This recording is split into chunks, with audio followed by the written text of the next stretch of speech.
The assassination of John F. Kennedy on November 22, 1963, and the murder of Lee Harvey Oswald by nightclub owner Jack Ruby spawned numerous conspiracy theories. These theories allege the involvement of the CIA, the Mafia, Vice President Lyndon B. Johnson, Cuban Prime Minister Fidel Castro, the KGB, or some combination of these entities. The original FBI investigation and Warren Commission report, as well as an alleged benign CIA cover-up, have led to the claim that the federal government deliberately covered up crucial information in the aftermath of the assassination. Former Los Angeles District Attorney Vincent Bugliosi estimated that a total of 42 groups, 82 assassins, and 214 people had been accused at one time or another in various conspiracy scenarios.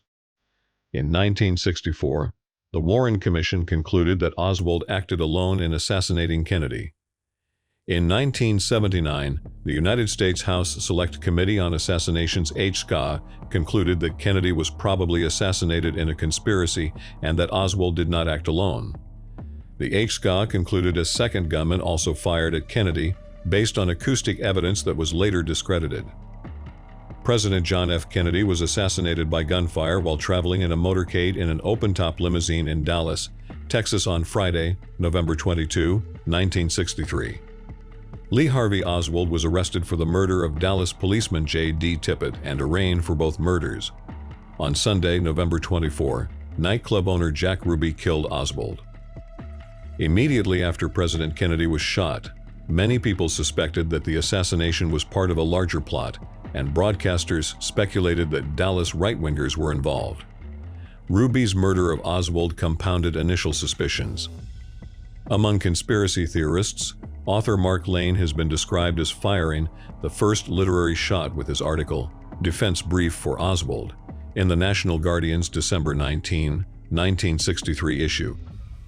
Thomas Buchanan's book, Who Killed Kennedy, published in May 1964, has been credited as the first book to allege a conspiracy.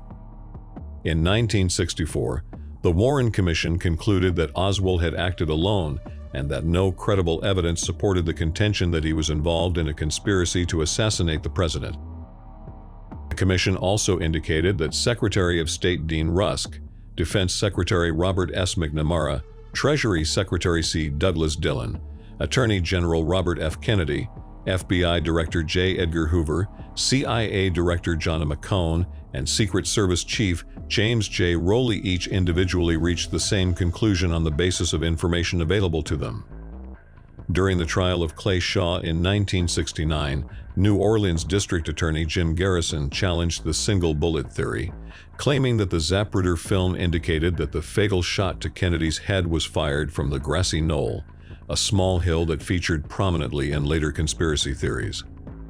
In 1979, the United States House Select Committee on Assassinations agreed with the Warren Commission that Oswald did, in fact, assassinate Kennedy, but concluded that the commission's report and the original FBI investigation were seriously flawed. The HSCA concluded that at least 4 shots were fired, with a high probability that 2 gunmen fired at the president, and that a conspiracy was probable. The HSCA stated that the Warren Commission had failed to investigate adequately the possibility of a conspiracy to assassinate the president. Documents under Section 5 of the President John F. Kennedy Assassination Records Collection Act of 1992 were required to be released within 25 years of the bill's October 26, 1992, effective date. Most of the documents were released on October 26, 2017. Exercising a provision of the 1992 Act that allows for a president to extend the deadline, President Trump set a new deadline of October 26, 2021 for the remaining documents to be released. In October 2021, President Biden further extended the deadline to December 15, 2022, citing delays related to the COVID-19 pandemic. According to author John C. McAdams, the greatest and grandest of all conspiracy theories is the Kennedy assassination conspiracy theory. Others have often referred to it as the mother of all conspiracies. The number of books written about the assassination of Kennedy has been estimated to be between 1,000 and 2,000. According to Vincent Bugliosi, 95% of those books are pro-conspiracy and anti-Warren Commission. Author David Krajicek describes Kennedy assassination enthusiasts as people belonging to conspiracy theorists on one side and debunkers on the other.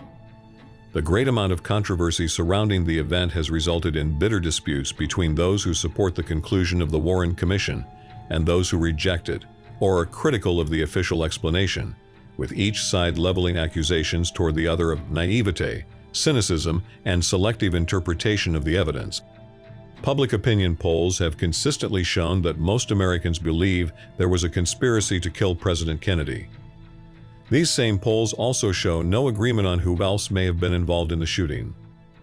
A 2003 Gallup poll reported that 75% of Americans do not believe that Lee Harvey Oswald had acted alone. That same year, an ABC News poll found that 70% of respondents suspected that the assassination involved more than one person. In 2009, 76% of people polled for CBS News said they believed the president had been killed as the result of a conspiracy. A 2013 Gallup poll found that 61% of Americans, the lowest figure in nearly 50 years, believed other people besides Oswald were involved. Kennedy's nephew, Robert F. Kennedy Jr., believes his uncle was killed in a conspiracy and endorsed the book JFK and the Unspeakable. He has also said that his father, Robert Kennedy, who publicly supported the Warren Commission, privately called it a shoddy piece of craftsmanship, and was fairly convinced that others besides Oswald were involved in his brother's assassination. After Oswald's death, FBI Director J. Edgar Hoover wrote a memo detailing that the Dallas police would not have had enough evidence against Oswald without the FBI information. He then wrote, "The thing I am concerned about, and so is Deputy Attorney General Mr. Katzenbach, is having something issued so we can convince the public that Oswald is the real assassin." Top government and intelligence officials were also finding that, according to CIA intercepts, someone had impersonated Oswald in phone calls and visits made to the Soviet and Cuban embassies in Mexico City several weeks before the assassination. Over the next 40 years, this became one of the CIA most closely guarded secrets on the Oswald case. A CIA career agency officer, Ann Goodpasture, admitted in sworn testimony that she had disseminated the tapes of these phone calls herself. She had earlier denied to congressional investigators in 1970 that she had any knowledge of recordings of Oswald's phone calls. On November 23, 1963, the day after the assassination, FBI Director J. Edgar Hoover's preliminary analysis of the assassination included the following. The Central Intelligence Agency advised that on October 1, 1963, an extremely sensitive source had reported that an individual identifying himself as Lee Oswald contacted the Soviet embassy in Mexico City inquiring as to any messages. Special agents of this bureau, who have conversed with Oswald in Dallas, Texas, have observed photographs of the individual referred to above and have listened to a recording of his voice. These special agents are of the opinion that the referred to individual was not Lee Harvey Oswald. That same day, Hoover had this conversation with President Johnson. Johnson: "Have you established any more about the Oswald visit to the Soviet embassy in Mexico in September?" Hoover: "No, there's one angle that's very confusing for this reason. We have up here the tape and the photograph of the man at the Soviet embassy, using Oswald's name. That picture and the tape do not correspond to this man's voice, nor to his appearance. In other words, it appears that there was a second person who was at the Soviet embassy." President Johnson expressed concern that the public might come to believe that Soviet leader Nikita Khrushchev and/or Cuban leader Fidel Castro was implicated in the assassination, a situation that Johnson said might lead to a war that could kill 40 million Americans in an hour. Johnson relayed his concern to both Chief Justice Earl Warren and Senator Richard Russell, telling them that they could serve America by joining the commission Johnson had established to investigate the assassination, which would later become known unofficially as the Warren Commission. In turn, Katzenbach wrote a memorandum to Lyndon Johnson aide Bill Moyers that said, among other things, that the results of the FBI investigation should be made public. Katzenbach also suggested that a commission be formed, composed of people with impeccable integrity, to conduct a complete investigation of the assassination. Katzenbach wrote, "Speculation about Oswald's motivation ought to be cut off, and we should have some basis for rebutting the thought that this was a communist conspiracy, or as the Iron Curtain press is saying, a right-wing conspiracy to blame it on the communists." He also wrote, "The public must be satisfied that Oswald was the assassin, that he did not have Confederates who are still at large, and that the evidence was such that he would have been convicted at trial." 4 days after Katzenbach's memo, Johnson formed the Warren Commission with Earl Warren as chairman and Senator Richard Russell as a member. Numerous researchers, including author Mark Lane, Henry Hurt, Michael L. Kurtz, Gerald D. Monite, Anthony Summers, and Harold Weisberg, have referred to what they see as inconsistencies, oversights, exclusions of evidence, errors, changing stories, or changes made to witness testimony in the official Warren Commission investigation, which they say could suggest a cover-up. Michael Benson wrote that the Warren Commission received only information supplied to it by the FBI, and that its purpose was to rubber-stamp the lone gunman theory. Walter Cronkite, CBS News anchor, said, "Although the Warren Commission had full power to conduct its own independent investigation, it permitted the FBI and the CIA to investigate themselves, and so cast a permanent shadow on the answers." United States Senator and U.S. Senate Select Committee on Intelligence member Richard Schweiker said, "The fatal mistake the Warren Commission made was to not use its own investigators, but instead to rely on the CIA and FBI personnel, which played directly into the hands of senior intelligence officials who directed the cover-up." Schweiker also told author Anthony Summers in 1978 that he believed that the Warren Commission was set up at the time to feed pablum to the American public for reasons not yet known, and that one of the biggest cover-ups in the history of our country occurred at that time. In 1966, Roscoe Drummond voiced skepticism about a cover-up in his syndicated column, saying, "If there were a conspiracy to cover up the truth about the assassination, it would have to involve the Chief Justice, the Republican, Democratic, and non-party members of the Commission, the FBI, the CIA, the Secret Service, the distinguished doctors of the armed services, and the White House. A conspiracy so multiple and complex that it would have fallen of its own weight." Richard Beyer wrote that many witnesses whose statements pointed to a conspiracy were either ignored or intimidated by the Warren Commission. In JFK, The Last Dissenting Witness, a 1992 biography of Gene Hill, Bill Sloan wrote that Warren Commission Assistant Counsel Arlen Specter attempted to humiliate, discredit, and intimidate Hill into changing her story. Hill also told Sloan that she was abused by Secret Service agents, harassed by the FBI, and received death threats. A later book by Sloan, entitled JFK, Breaking the Silence, quotes several assassination eyewitnesses as saying that Warren Commission interviewers repeatedly cut short or stifled any comments, casting doubt on the conclusion that Oswald had acted alone. In his book Crossfire, Jim Marrs gives accounts of several people who said they were intimidated by either FBI agents or anonymous individuals into altering or suppressing what they knew regarding the assassination. Some of those individuals include Richard Carr, Aquila Clemens, Sandy Speaker, and A.J. Millikan. Marrs also wrote that Texas Schoolbook Depository employee Joe Molina was intimidated by authorities and lost his job soon after the assassination, and that witness Ed Hoffman was warned by an FBI agent that he might get killed if he revealed what he observed in Dealey Plaza on the day of the assassination.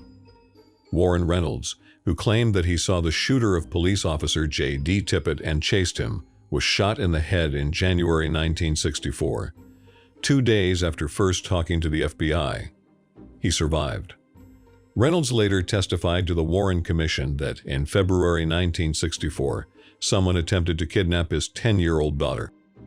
Allegations of mysterious or suspicious deaths of witnesses connected with the Kennedy assassination originated with journalist Penn Jones Jr. and were covered by Ramparts magazine in October 1966. The story was picked up by Reuters, and multiple newspapers reported on it at the time. The Ramparts article cited 10 people who died within 3 years of the assassination, including Jim Coe, September 21, 1964, one of two reporters who, thanks to Code being acquainted with lawyers who had worked for Jack Ruby, was allowed in Ruby's apartment the night after Ruby shot Oswald. Code was killed with a karate chop on the neck in his own apartment by an intruder or intruders. Bill Hunter, April 23, 1964, the other of the two reporters who went to Ruby's apartment the night after Ruby shot Oswald. Killed by a policeman with a gunshot at a police station. The gunshot was deemed accidental. William Whaley, December 1965, the taxi driver who took Oswald from the scene of the assassination, died in a car crash, alongside the driver of the car which crashed into his cab. Described by Jones Jr. as the first Dallas cab driver to die on duty since 1937. Earline Roberts, or Earlene Roberts, January 1966, Oswald's landlady, owner of the rooming house where Oswald lived.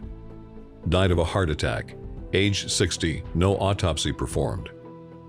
Tom Howard, March 1965, one of Ruby's lawyers, the lead lawyer, according to Jones Jr. Howard also went to Ruby's apartment with Code and Hunter the night after Ruby shot Oswald. Died of a heart attack, age 48. After behaving strangely for a few days and not recognizing his friends, no autopsy performed.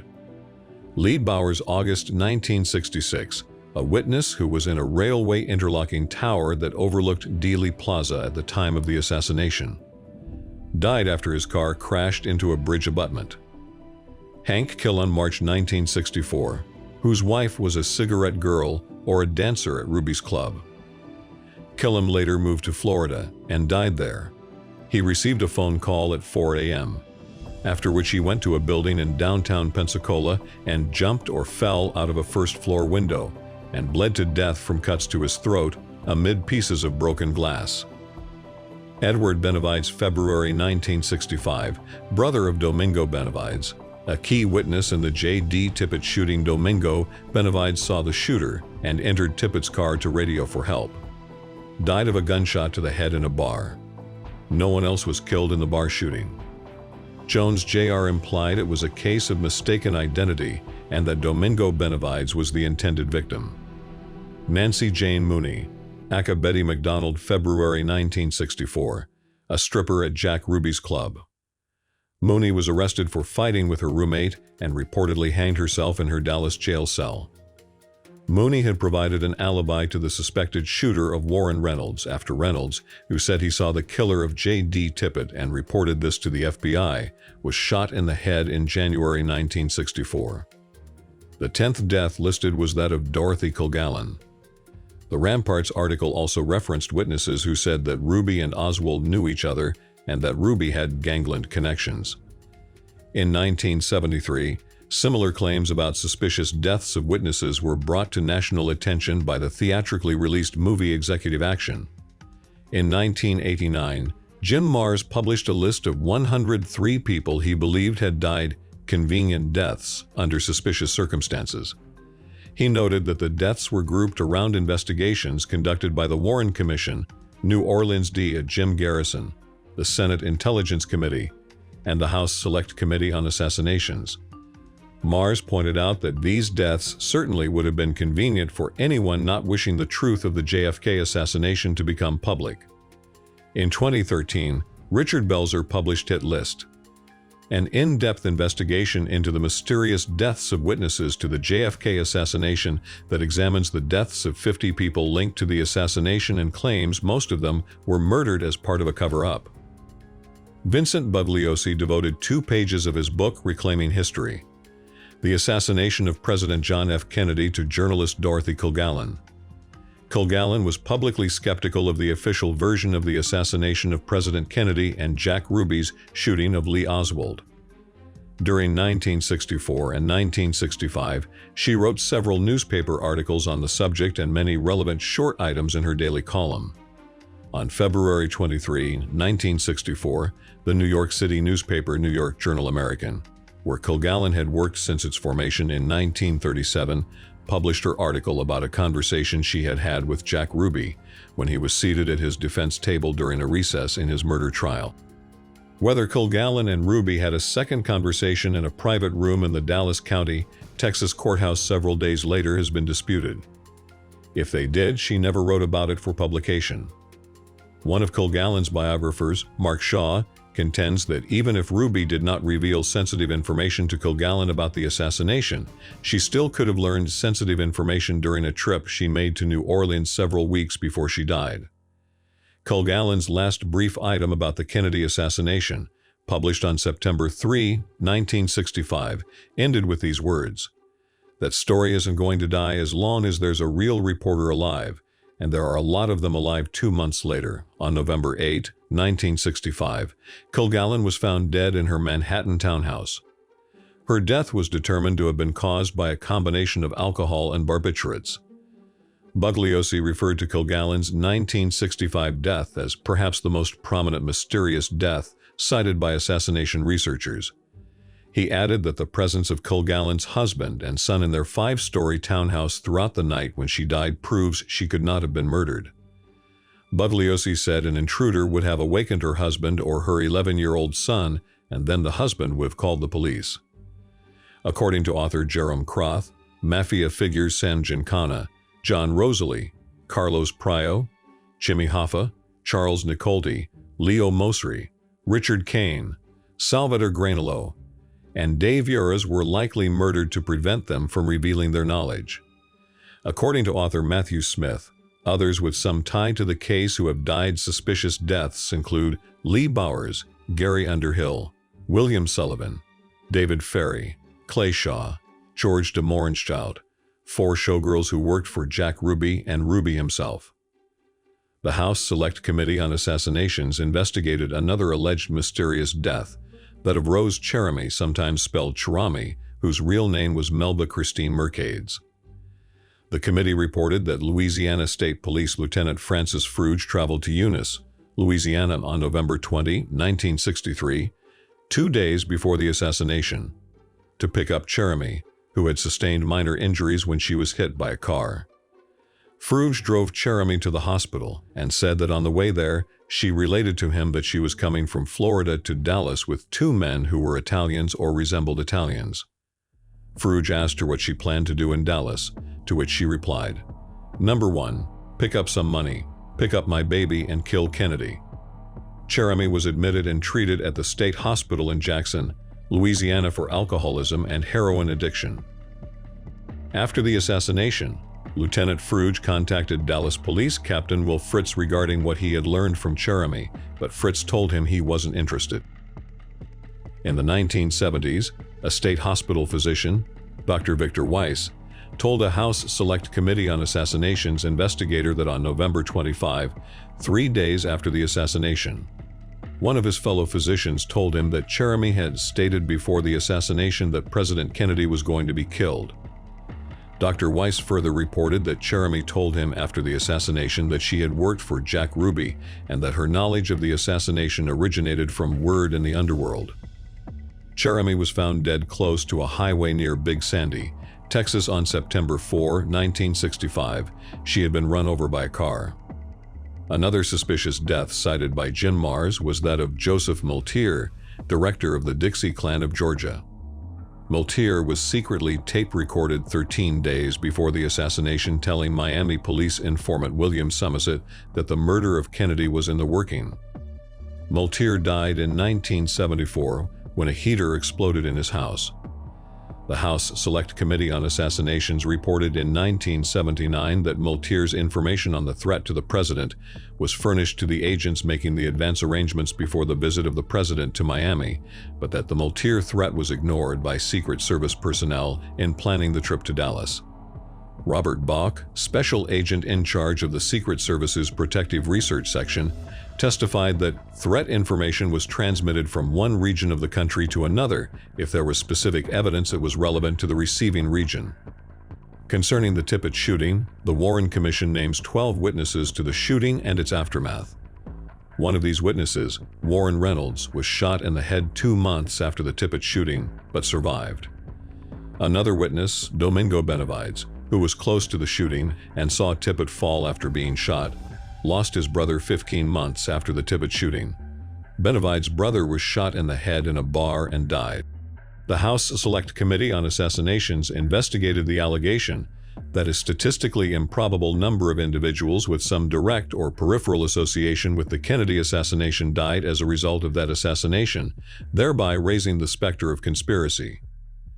The committee's chief of research testified, "Our final conclusion on the issue is that the available evidence does not establish anything about the nature of these deaths, which would indicate that the deaths were in some manner, either direct or peripheral, caused by the assassination of President Kennedy or by any aspect of the subsequent investigation."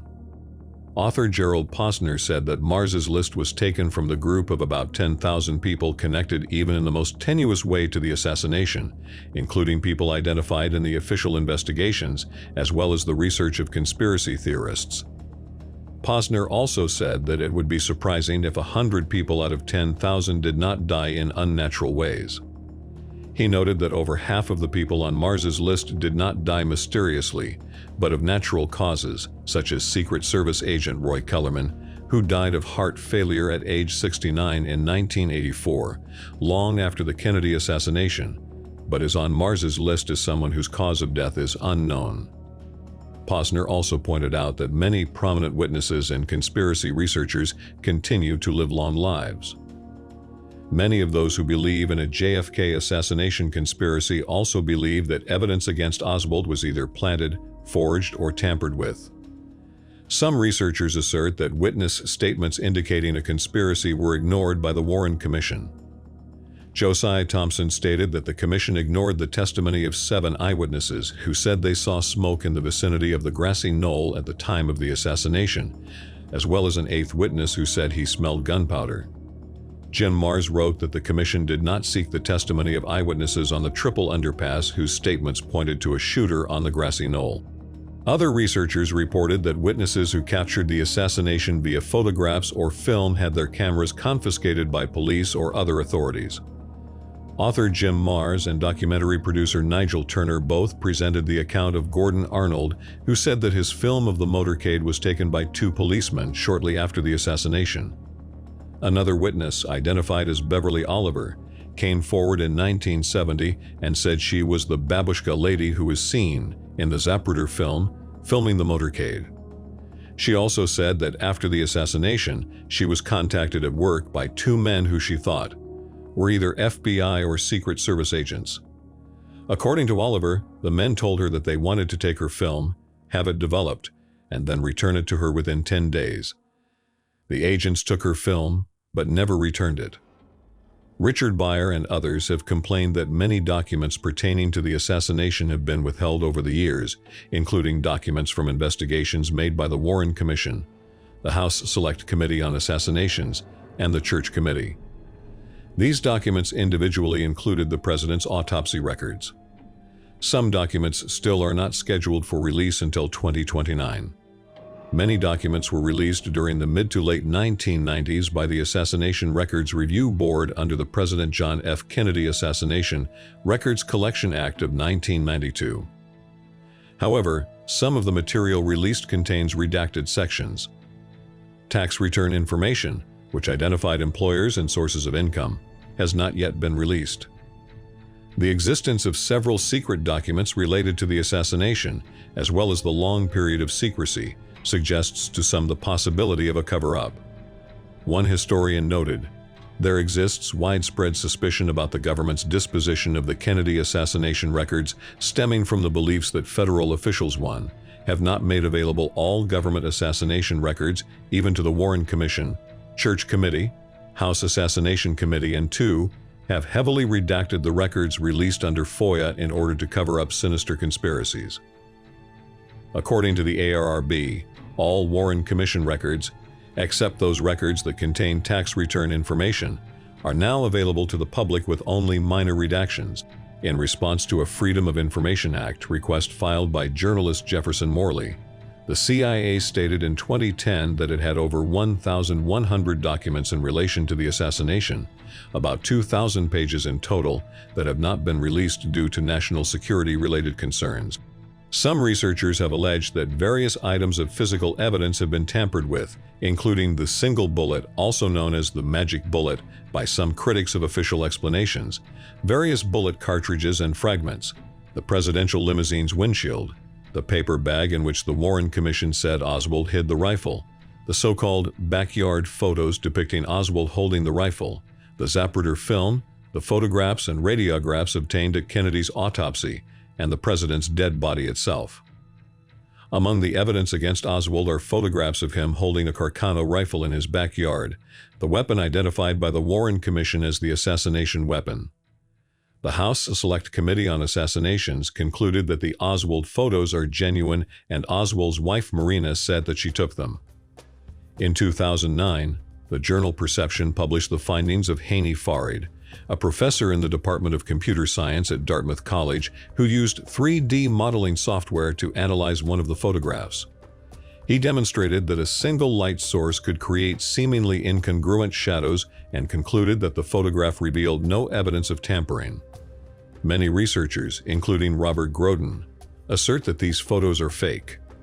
Groden said in 1979 that 4 autopsy photographs showing the back of Kennedy's head were forged to hide a wound fired from a second gunman. According to Groden, a photograph of a cadaver's head was inserted over another depicting a large exit wound in the back of the president's head.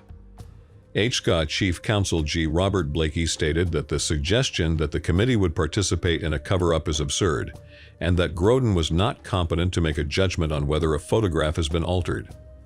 Blakey stated that the photographic analysis panel for the committee had examined the photographs and that they considered everything that Groden had to say and rejected it. The House Select Committee on Assassinations described the Zapruder film as the best available photographic evidence of the number and timing of the shots that struck the occupants of the presidential limousine. The Assassination Records Review Board said it is perhaps the single most important assassination record. According to Vincent Bugliosi, the film was originally touted by the vast majority of conspiracy theorists as incontrovertible proof of a conspiracy, but is now believed by many conspiracy theorists to be a sophisticated forgery.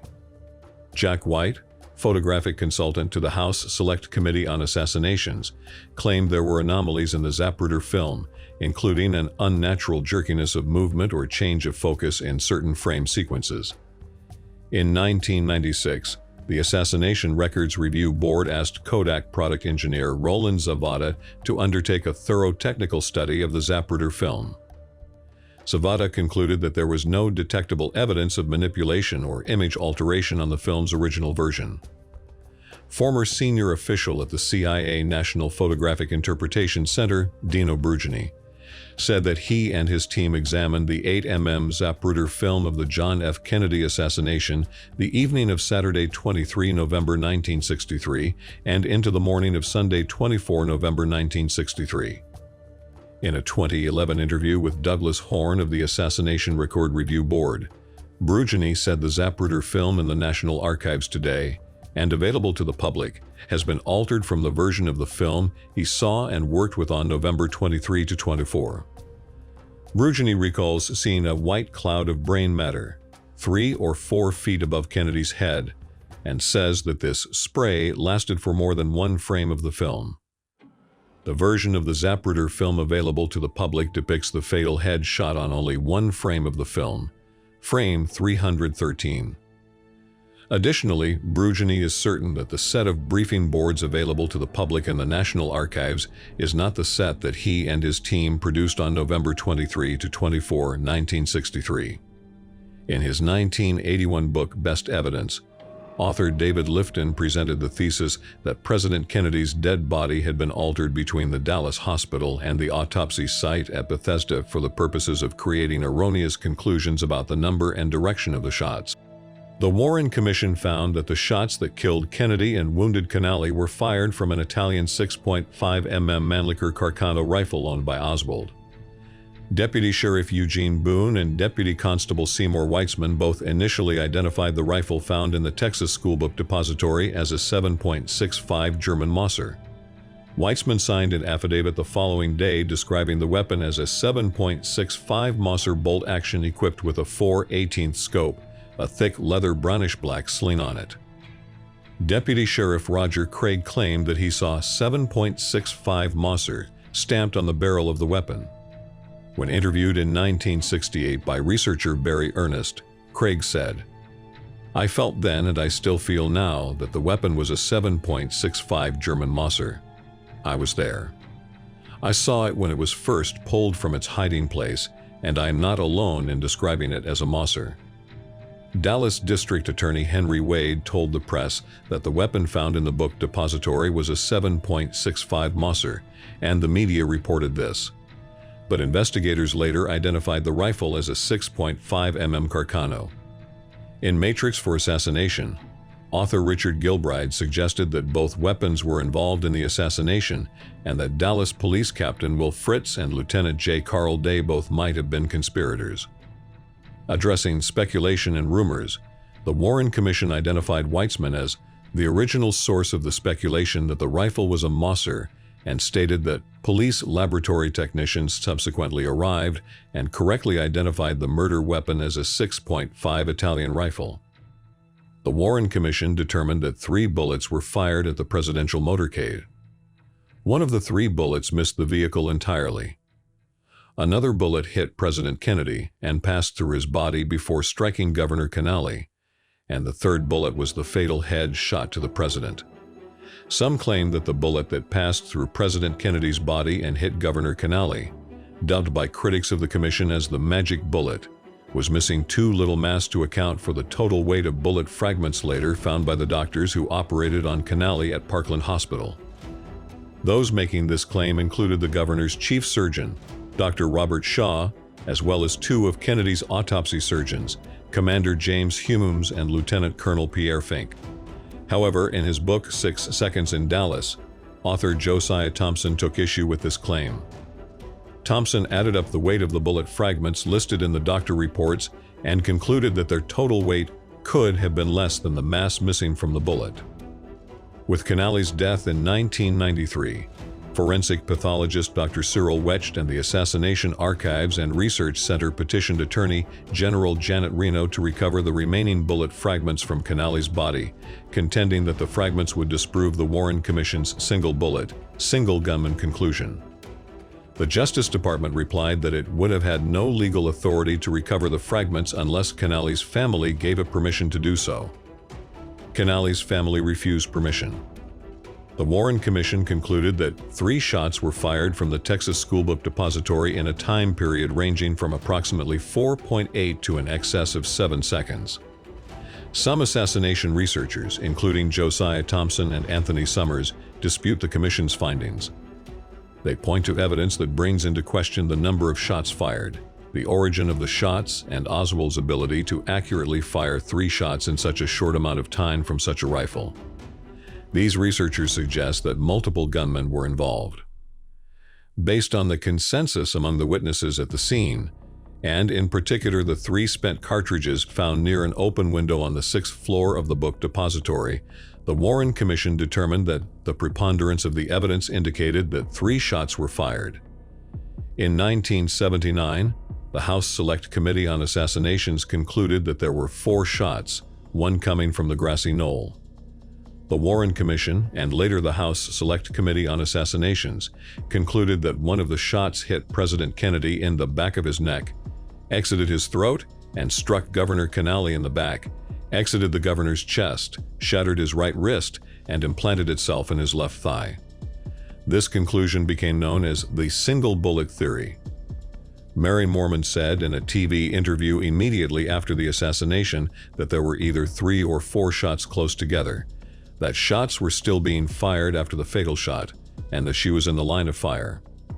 In 1967, Josiah Thompson concluded from a close study of the Zapruder film and other forensic evidence, corroborated by the eyewitnesses, that 4 shots were fired in Dealey Plaza, with 1 wounding Canale and 3 hitting Kennedy. On the day of the assassination, Nellie Canale was seated in the presidential car next to her husband, Texas Governor John Canale. In her book From Love Field, Our Final Hours, she said she believed that her husband was wounded by a bullet separate from the 2 that hit Kennedy. The Warren Commission concluded that all of the shots fired at President Kennedy came from the 6th floor window at the southeast corner of the Texas Schoolbook Depository. The commission based its conclusion on the cumulative evidence of eyewitnesses, firearms and ballistic experts and medical authorities, including on-site testing, as well as analysis of films and photographs conducted by the FBI and the U.S. Secret Service.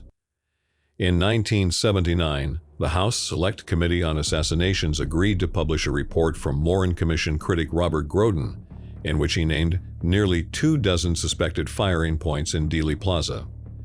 These sites included multiple locations in or on the roof of the Texas Schoolbook Depository, the Daltex Building, the Dallas County Records Building, the Triple Overpass, a storm drain located along the north curb of Elm Street, and the grassy knoll.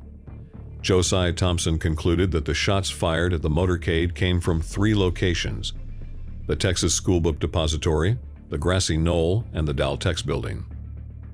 According to some researchers, the grassy knoll was identified by most witnesses as the area from where shots were fired. In March 1965, Harold Feldman wrote that there were 121 witnesses to the assassination listed in the Warren Report, 51 of whom indicated that the shots that killed Kennedy came from the grassy knoll, while 32 said the shots originated from the Texas Schoolbook Depository. In 1967, Josiah Thompson examined the statements of 64 witnesses and concluded that 33 of them thought that the shots emanated from the grassy knoll. In 1966, Esquire magazine credited Feldman with advancing the theory that there were 2 assassins, one on the grassy knoll and one in the book depository. Jim Marrs also wrote that the weight of evidence suggested shots came from both the grassy knoll and the Texas Schoolbook Depository. Lee Bowers operated a railroad tower that overlooked the parking lot on the north side of the grassy knoll.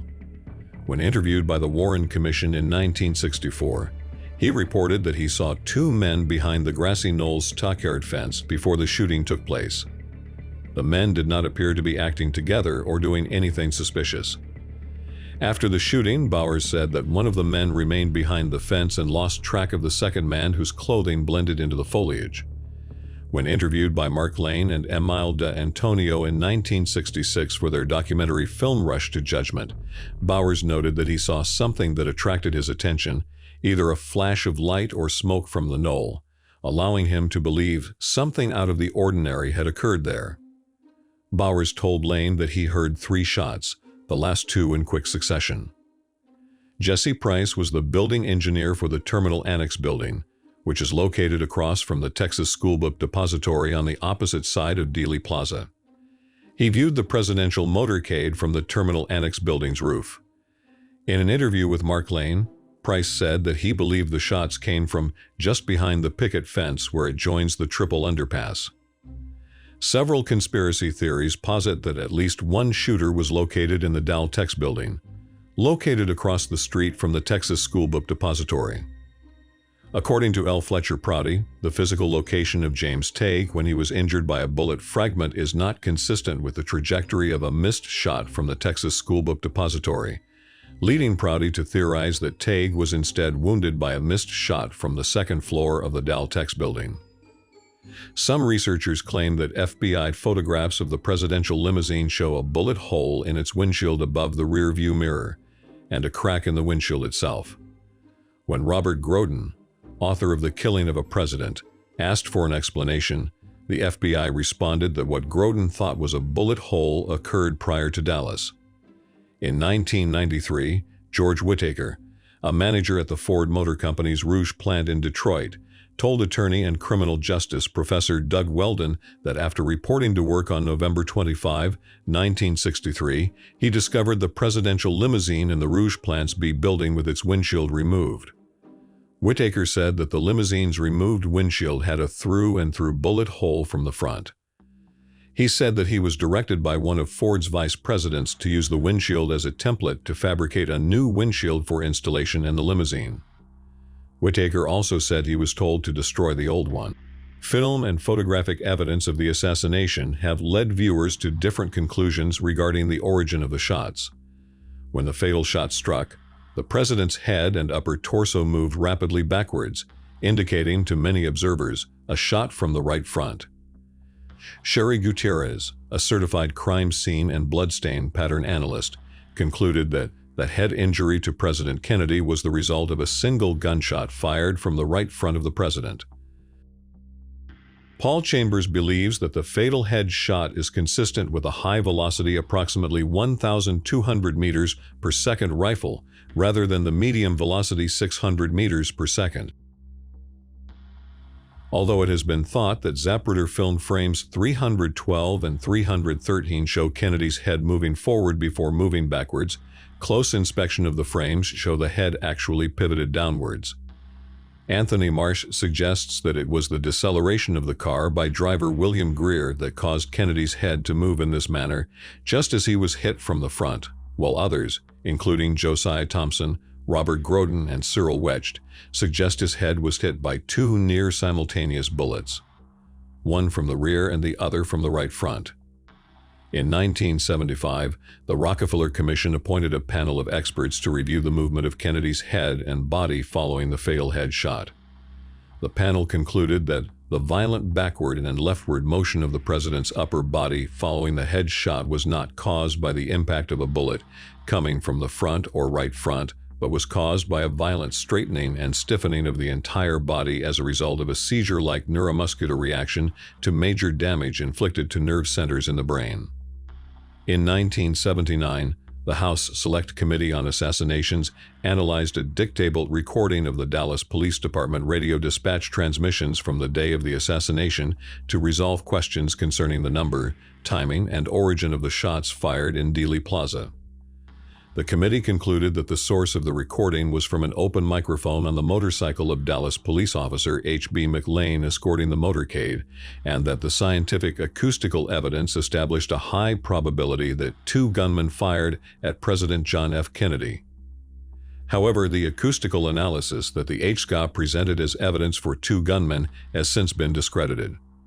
The HSCA acoustic experts said the dictable evidence came from police officer McLean. However, McLean stated that he was not yet in Dealey Plaza when the assassination occurred. A skeptical McLean asked the committee, "If it was my radio on my motorcycle, why did it not record the revving up at high speed, plus my siren when we immediately took off for Parkland Hospital?" Also in 1982, a panel of 12 scientists appointed by the National Academy of Sciences, including Nobel laureates Norman Ramsey and Luis Alvarez, unanimously concluded that the HSCA's acoustic evidence was seriously flawed. They concluded that the recording was made after the president had already been shot and that the recording did not indicate any additional gunshots. Their conclusions were later published in the journal Science. In a 2001 article in Science and Justice, a publication of Britain's Forensic Science Society, D.B. Thomas wrote that the NAS investigation was itself flawed. Thomas analyzed audio recordings made during the assassination and concluded with a 96% certainty that a shot was fired from the grassy knoll in front of and to the right of the president's limousine. In 2005, Thomas's conclusions were rebutted in the same journal. Ralph Linsker and several members of the original NAS team reanalyzed the recordings and reaffirmed the earlier conclusion of the NAS report that the alleged shot sounds were recorded approximately 1 minute after the assassination. In a 2010 book, D.B. Thomas challenged the 2005 Science and Justice article and restated his conclusion that there actually were two gunmen.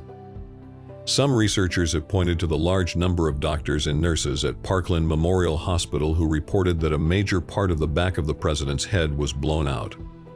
In 1979, the HSCA noted, "The various accounts of the nature of the wounds to the president as described by the staff at Parkland Memorial Hospital differed from those in the Bethesda autopsy report, as well as from what appears in the autopsy photographs and X-rays." The HSCA concluded that the most probable explanation for the discrepancy between the Parkland doctor's testimony and the Bethesda autopsy witnesses was that the observations of the Parkland doctors were incorrect. There is a conflicting testimony regarding the autopsy performed on Kennedy's body, particularly during the examination on his brain, and whether or not the photos submitted as evidence are the same as those taken during the examination. Douglas Horne, the Assassination Record Review Board's chief analyst for military records, said he was 90 to 95% certain that the photographs in the National Archives are not really of Kennedy's brain. Paul O'Connor, a laboratory technologist who assisted in the president's autopsy, claimed that the autopsy at Bethesda Naval Hospital was conducted in obedience to a high command and that nearly all the brain matter in Kennedy's skull was already missing before the autopsy at Bethesda Hospital. In his book JFK and the Unspeakable, James Douglas cites autopsy Dr. Pierre Fink's testimony at the trial of Clay Shaw as evidence that Fink was a reluctant witness to the military control over the doctor's examination of the president's body. A bone fragment found in Dealey Plaza by William Harper the day following the assassination was reported by the HSCA's forensic pathology panel to have been from Kennedy's skull, a part of his parietal bone. Some critics of the lone gunman theory, including James Douglas, David Lifton, and David Mantic, contend that the bone fragment that Harper found is not parietal bone, but is actually a piece of Kennedy's occipital bone ejected from an exit wound in the back of his head. They allege this finding is evidence of a cover-up, as it proves that the skull radiographs taken during the autopsy, which do not show significant bone loss in the occipital area, are not authentic. The Warren Commission examined the capabilities of the Carcano rifle and ammunition, as well as Oswald's military training and post-military experience, and determined that Oswald had the ability to fire 3 shots within a time span of 4.8 to 5.6 seconds. According to their report, an Army specialist using Oswald's rifle was able to duplicate the feat and even improved on the time. The report also states that the Army Infantry Weapons Evaluation Branch test-fired Oswald's rifle 47 times and found that it was quite accurate, comparing it to the accuracy of an M14 rifle. Also contained in the Commission report is testimony by Marine Corps Major Eugene Anderson confirming that Oswald's military records show that he qualified as sharpshooter in 1956. According to official Marine Corps records, Oswald was tested in shooting in December 1956, scoring 212, slightly above the minimum for qualification as a sharpshooter, the intermediate category, but in May 1959, he scored 191, earning the lower designation of marksman. The highest marksmanship category in the Marine Corps is expert 220. Despite Oswald's confirmed marksmanship in the USMC, conspiracy theorists like Walt Brown and authors such as Richard H. Popkin contend that Oswald was a notoriously poor shot, that his rifle was inaccurate, and that no reconstruction of the event has ever been able to duplicate his ability to fire 3 shots within the time frame given by the Warren Commission. The Warren Commission concluded that there is no evidence that Oswald was involved in any conspiracy directed to the assassination of the president. The Commission came to this conclusion after examining Oswald's Marxist and pro-communist background, including his defection to Russia, the New Orleans branch of the Fair Play for Cuba committee he had organized, and the various public and private statements made by him espousing Marxism. Some conspiracy theorists have argued that Oswald's pro-communist behavior was in fact a carefully planned ruse and part of an effort by U.S. intelligence agencies to infiltrate left-wing groups and conduct counterintelligence operations in communist countries. Others speculate that Oswald was either an agent or an informant of the U.S. government, and that Oswald may have been trying to expose the plot behind the assassination. Oswald himself denied shooting anyone and declared that he was just a patsy. Dallas Police Department Chief Jesse Curry expressed doubts that Oswald killed President Kennedy. Curry said, "I'm not sure about it. No one has ever been able to put Oswald in the Texas schoolbook depository with a rifle in his hand."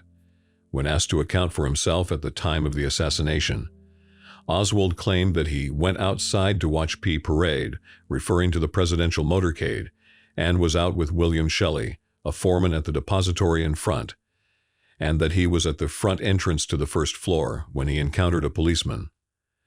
Initially, Texas Schoolbook Depository Superintendent Roy Truly and Aucus Campbell, the depository vice president, said they saw Oswald in the first-floor storage room at the time of the shooting. Some researchers have theorized that a man seen standing on the depository front steps in films during the assassination, called the Prayer Man, was Oswald. Oswald's role as FBI informant was investigated by Lee Rankin and others of the Warren Commission, but their findings were inconclusive. Several FBI employees had made statements indicating that Oswald was indeed a paid informant, but the commission was nonetheless unable to verify the veracity of those claims. FBI agent James Hosty reported that his office's interactions with Oswald were limited to dealing with his complaints about being harassed by the Bureau for being a communist sympathizer.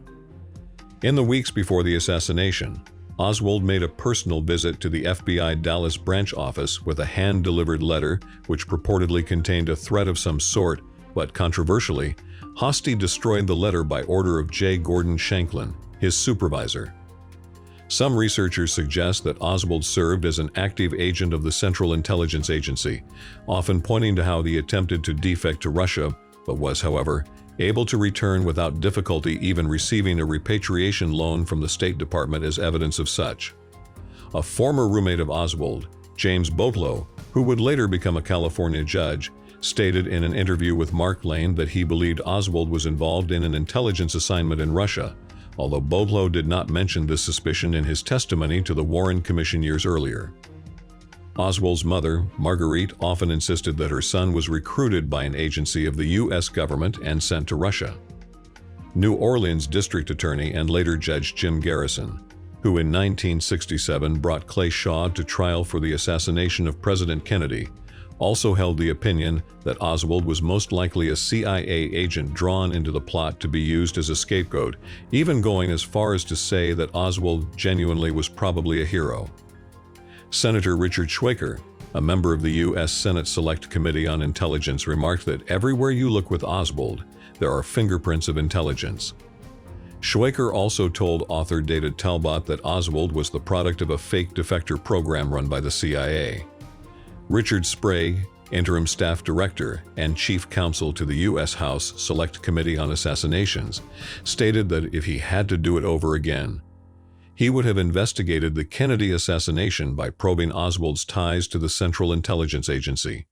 In 1978, former CIA paymaster and accountant James Wilcott testified before the HSCA, stating that Lee Harvey Oswald was a known agent of the Central Intelligence Agency. Wilcott and his wife, Elsie, also a former employee of the CIA, later repeated those claims in an article in the San Francisco Chronicle. Despite its official policy of neither confirming nor denying the status of agents, both the CIA itself and many officers working in the region at the time, including David Atlee Phillips, have unofficially dismissed the plausibility of any possible ties of Oswald to the agency. Robert Blakey, staff director and chief counsel for the U.S. House Select Committee on Assassinations, supported that assessment in his conclusions as well. In addition to Oswald, Jerome Croth has named 26 people as possible assassins in Dealey Plaza. They include Orlando Bosch, James Files, Desmond Fitzgerald, Charles Harrelson, Jerry Hemming, Chauncey Holt, Howard Hunt, Charles Nicolte, Charles Rogers, Johnny Rosalie, Lucian Sardi, and Frank Sturgis. Vincent Bugliosi provides a partial list of assassins whom one or more conspiracy theorists have actually named and identified as having fired a weapon at Kennedy in his book Reclaiming History. He also mentions the three tramps, men photographed by several Dallas area newspapers under police escort near the Texas Schoolbook Depository shortly after the assassination.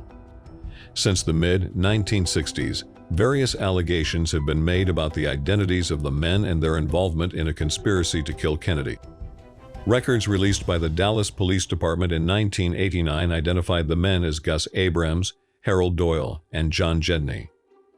The theory that former CIA agent and Watergate burglar E. Howard Hunt was a participant in the assassination of Kennedy garnered much publicity from 1978 to 2000.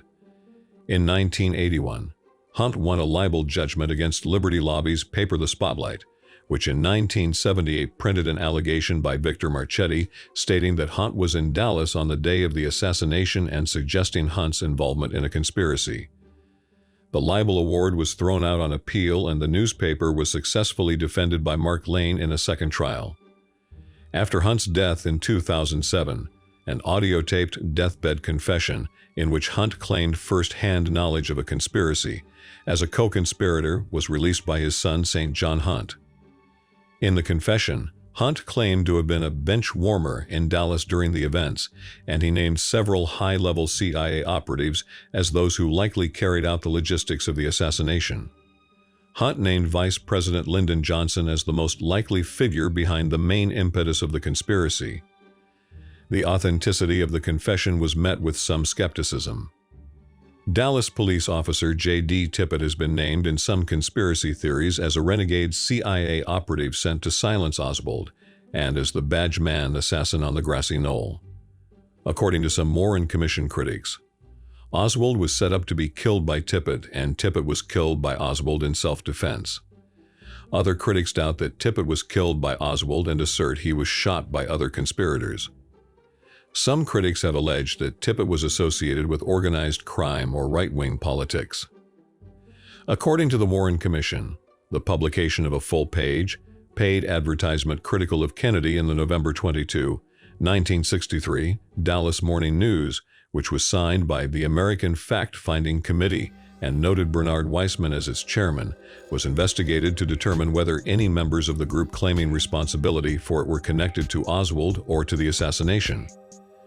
The commission stated that the American Fact-Finding Committee was a fictitious sponsoring organization and that there was no evidence linking the four men responsible for the genesis of the ad with either Oswald or Ruby, or to a conspiracy to assassinate Kennedy.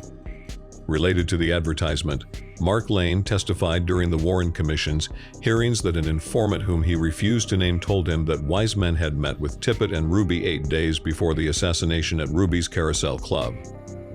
The commission reported that they found no evidence that such a meeting took place anywhere at any time, and that there was no credible evidence that any of the three men knew each other.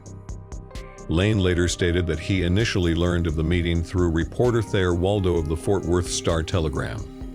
According to Lane, a prominent Dallas figure who frequented Ruby's Carousel Club told Waldo, and later Lane, that he observed the meeting of the three men at the club. He said, "I had promised the man he would not be involved. He was a leading Dallas citizen. He was married, and the stripper he was going with had become pregnant." Despite not having revealed to the Warren Commission that Waldo was his original source of the alleged meeting, Lane disputed their findings and complained that they failed to ask Waldo about it. According to Hugh Inesworth, the source of the allegation whose identity Lane promised not to reveal was Carol Jarnigan, a Dallas attorney who had also claimed to have overheard a meeting between Oswald and Ruby. Inesworth wrote, "Several people in Dallas were well aware of Jarnigan's tale and that he later admitted making it all up." The Warren Commission concluded that Oswald killed President Kennedy and then killed Dallas police officer J.D. Tippit in an apparent attempt to escape. Regarding the evidence against Oswald in the shooting of Tippit, the commission cited 1. 2 eyewitnesses who heard the shots and saw the shooting of Dallas Police Patrolman J.D. Tippit, and 7 eyewitnesses who saw the flight of the gunman with revolver in hand positively identified Lee Harvey Oswald as the man they saw fire the shots or flee from the scene. 2. The cartridge cases found near the scene of the shooting were fired from the revolver in the possession of Oswald at the time of his arrest, to the exclusion of all other weapons. 3. The revolver in Oswald's possession at the time of his arrest was purchased by and belonged to Oswald. And 4. Oswald's jacket was found along the path of flight taken by the gunman as he fled from the scene of the killing. Some researchers have alleged that the murder of Officer Tippit was part of a conspiracy to kill President Kennedy. Jim Mars hypothesized that the slaying of Officer J.D. Tippit may have played some part in a scheme to have Oswald killed, perhaps to eliminate co-conspirator Tippit, or simply to anger Dallas police and cause itchy trigger fingers. Researcher James Douglas said that the killing of Tippit helped motivate the Dallas police to kill an armed Oswald in the Texas theater where Oswald was arrested, which would have disposed of the scapegoat before he could protest his being framed. Harold Weisberg offered a simpler explanation. Immediately, the flimsy police case against Oswald required a willingness to believe. This was proved by affixing to Oswald the opprobrious epithet of cop killer. Jim Garrison alleged that evidence was altered to frame Oswald, stating, "If Oswald was innocent of the Tippit murder, the foundation of the government's case against him collapsed." Some critics doubt that Tippit was killed by Oswald and assert he was shot by other conspirators. They allege discrepancies in witness testimony and physical evidence that they think call into question the Commission's conclusions regarding the murder of Tippit. According to Jim Mars, Oswald's guilt in the assassination of Kennedy is placed in question by the presence of a growing body of evidence to suggest that he did not kill Tippit. Others say that multiple men were directly involved in Tippitt's killing. Conspiracy researcher Ken Thomas has alleged that the Warren Commission omitted testimony and evidence that 2 men shot Tippit and that 1 left the scene in a car. William Alexander, the Dallas Assistant District Attorney who recommended that Oswald be charged with the Kennedy and Tippit murders, later became skeptical of the Warren Commission's version of the Tippit murder. He stated that the Commission's conclusions on Oswald's movements don't add up, and that certainly Oswald may have had accomplices. According to Brian McKenna's review of Henry Hurt's book, Reasonable Doubt, Hurt reported that Tippit may have been killed because he impregnated the wife of another man, and that Dallas police officers lied and altered evidence to set up Oswald to save Tippitt's reputation.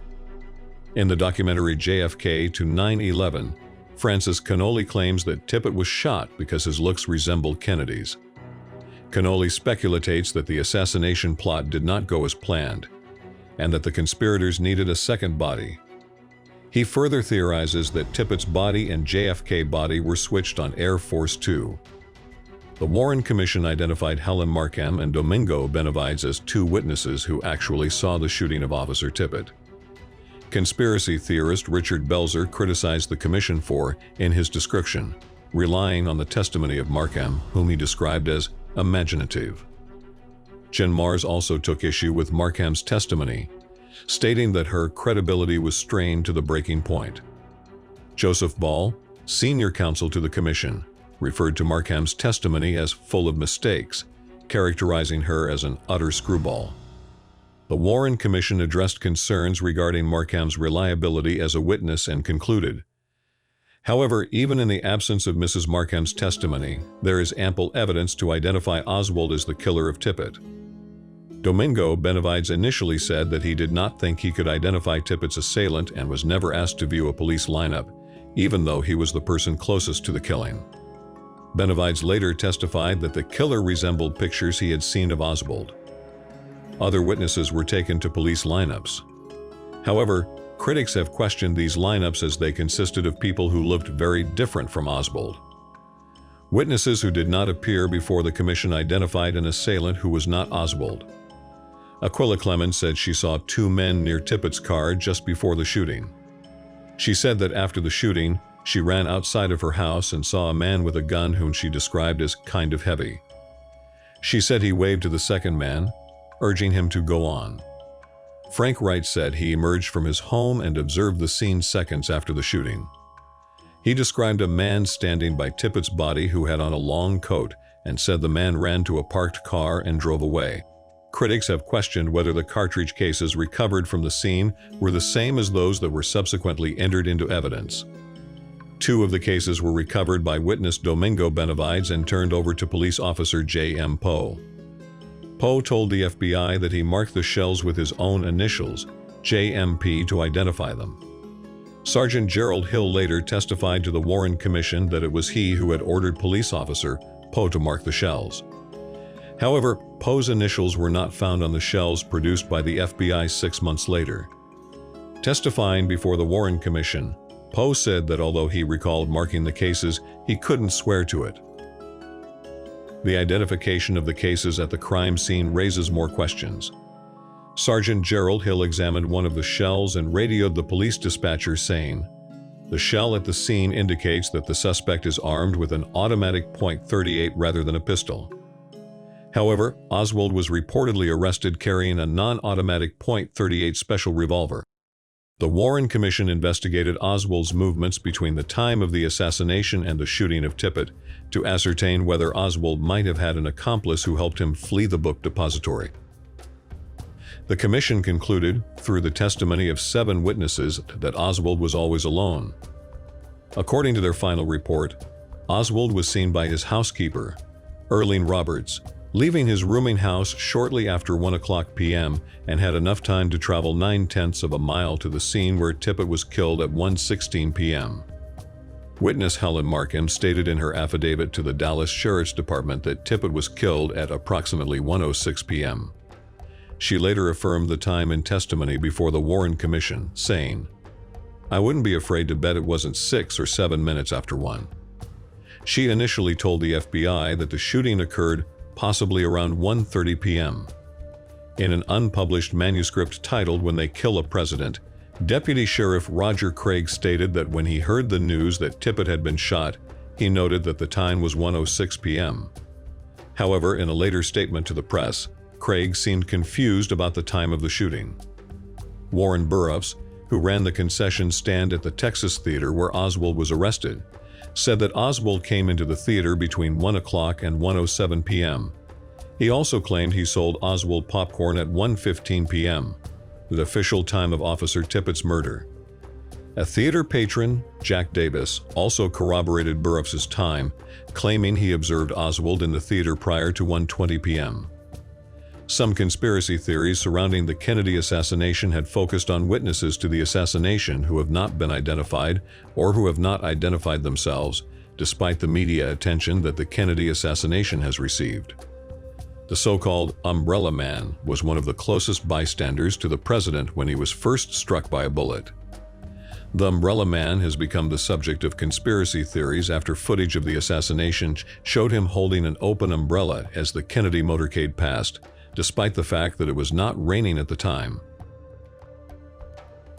One conspiracy theory, proposed by assassination researcher Robert Cutler, suggests that a dart with a paralyzing agent could have been fired from the umbrella, disabling Kennedy and making him a sitting duck for an assassination.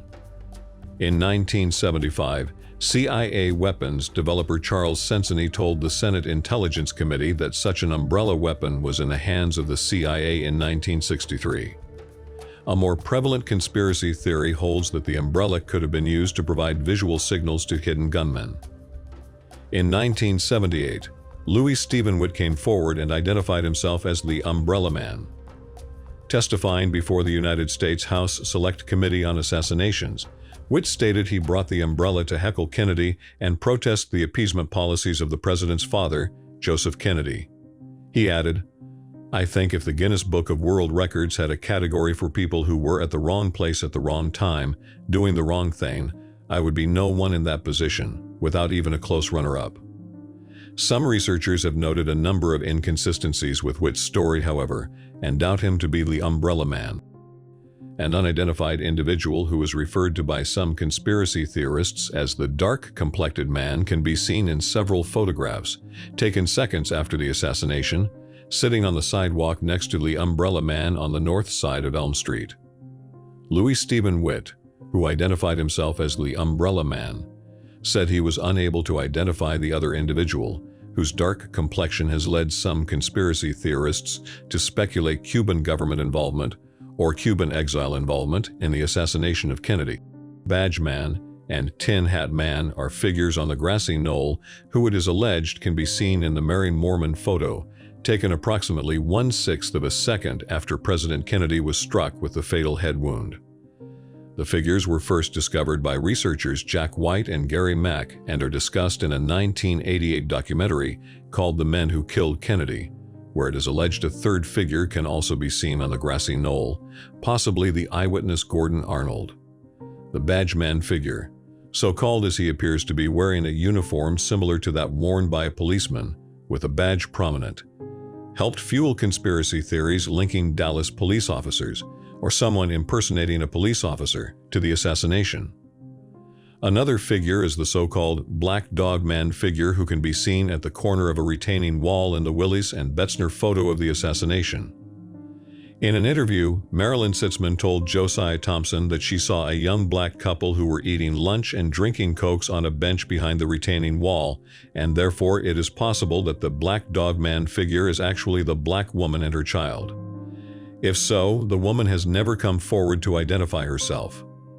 In The Killing of a President, Robert Groden argues that the Black Dog Man figure can be seen in a pyracantha bush in frame 413 of the Zapruder film. The United States House Select Committee on Assassinations concluded that a head of an individual could be seen, but that this individual was situated in front of, rather than behind the bushes. Bill Miller argues that this individual is actually the eyewitness Emmett Hudson. Conspiracy theorists consider 4 or 5 groups, alone or in combination, to be the primary suspects in the assassination of Kennedy. The CIA, the military-industrial complex, organized crime, the government of Cuba led by Fidel Castro, and Cuban exiles. Other domestic individuals, groups, or organizations implicated in various conspiracy theories include Lyndon Johnson, George H.W. Bush, Sam Giancana, Carlos Marcello, J. Edgar Hoover, Earl Warren, the Federal Bureau of Investigation, the United States Secret Service, the John Birch Society, and far-right wealthy Texans. Some other alleged foreign conspirators includes the KGB and Nikita Khrushchev, Aristotle Onassis, the government of South Vietnam, and international drug lords, including a French heroin syndicate. Soon after the assassination of President Kennedy, Oswald's activities in New Orleans, Louisiana, during the spring and summer of 1963 came under scrutiny. 3 days after the assassination, on November 25, 1963, New Orleans attorney Dean Andrews told the FBI that he received a telephone call from a man named Clay Bertrand on the day of the assassination, asking him to defend Oswald. Andrews would later repeat this claim in testimony to the Warren Commission. Also in late November 1963, an employee of New Orleans private investigator Guy Bannister named Jack Martin began making accusations that fellow Bannister employee David Ferry was involved in the JFK assassination.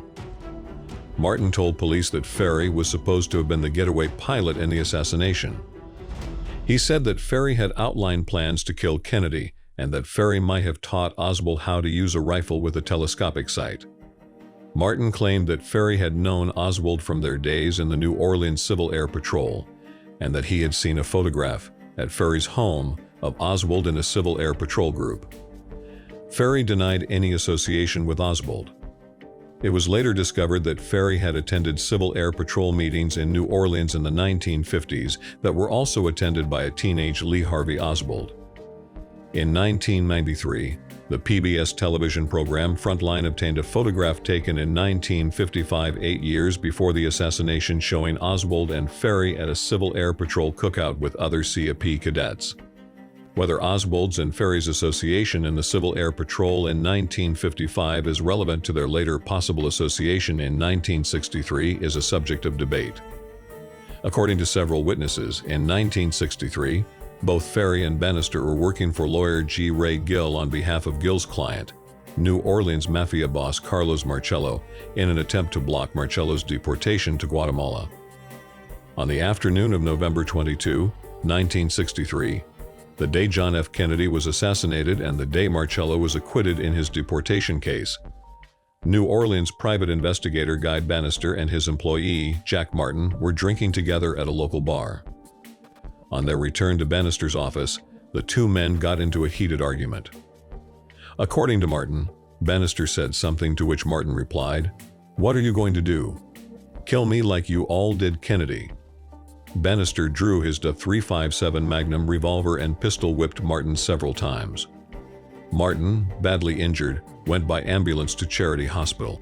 Earlier, in the spring of 1963, Oswald had written to the New York City headquarters of the Pro-Castro Fair Play for Cuba Committee, proposing to rent a small office at my own expense for the purpose of forming an FPCC branch here in New Orleans. As the sole member of the New Orleans chapter of the Fair Play for Cuba Committee, Oswald ordered 1,000 leaflets with the heading, "Hands Off Cuba," from a local printer. On August 16, 1963, Oswald passed out Fair Play for Cuba leaflets in front of the International Trade Mart in New Orleans. One of Oswald's leaflets had the address 544 Camp Street hand-stamped on it, apparently by Oswald himself. The address was in the Newman Building, which from October 1961 to February 1962 housed the Cuban Revolutionary Council, a militant anti-Castro group. Around the corner, but located in the same building, with a different entrance, was the address 531 Lafayette Street, the address of Guy Bannister Associates, the private detective agency run by Guy Bannister.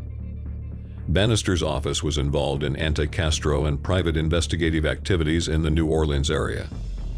A CIA file indicated that in September 1960, the CIA had considered using Guy Bannister Associates for the collection of foreign intelligence, but ultimately decided against it. In the late 1970s, the House Select Committee on Assassinations investigated the possible relationship of Oswald to Bannister's office. While the committee was unable to interview Guy Bannister, who died in 1964, the committee did interview his brother Ross Bannister. Ross told the committee that his brother had mentioned seeing Oswald hand out Fair Play for Cuba literature on one occasion. Ross theorized that Oswald had used the 544 Camp Street address on his literature to embarrass Guy.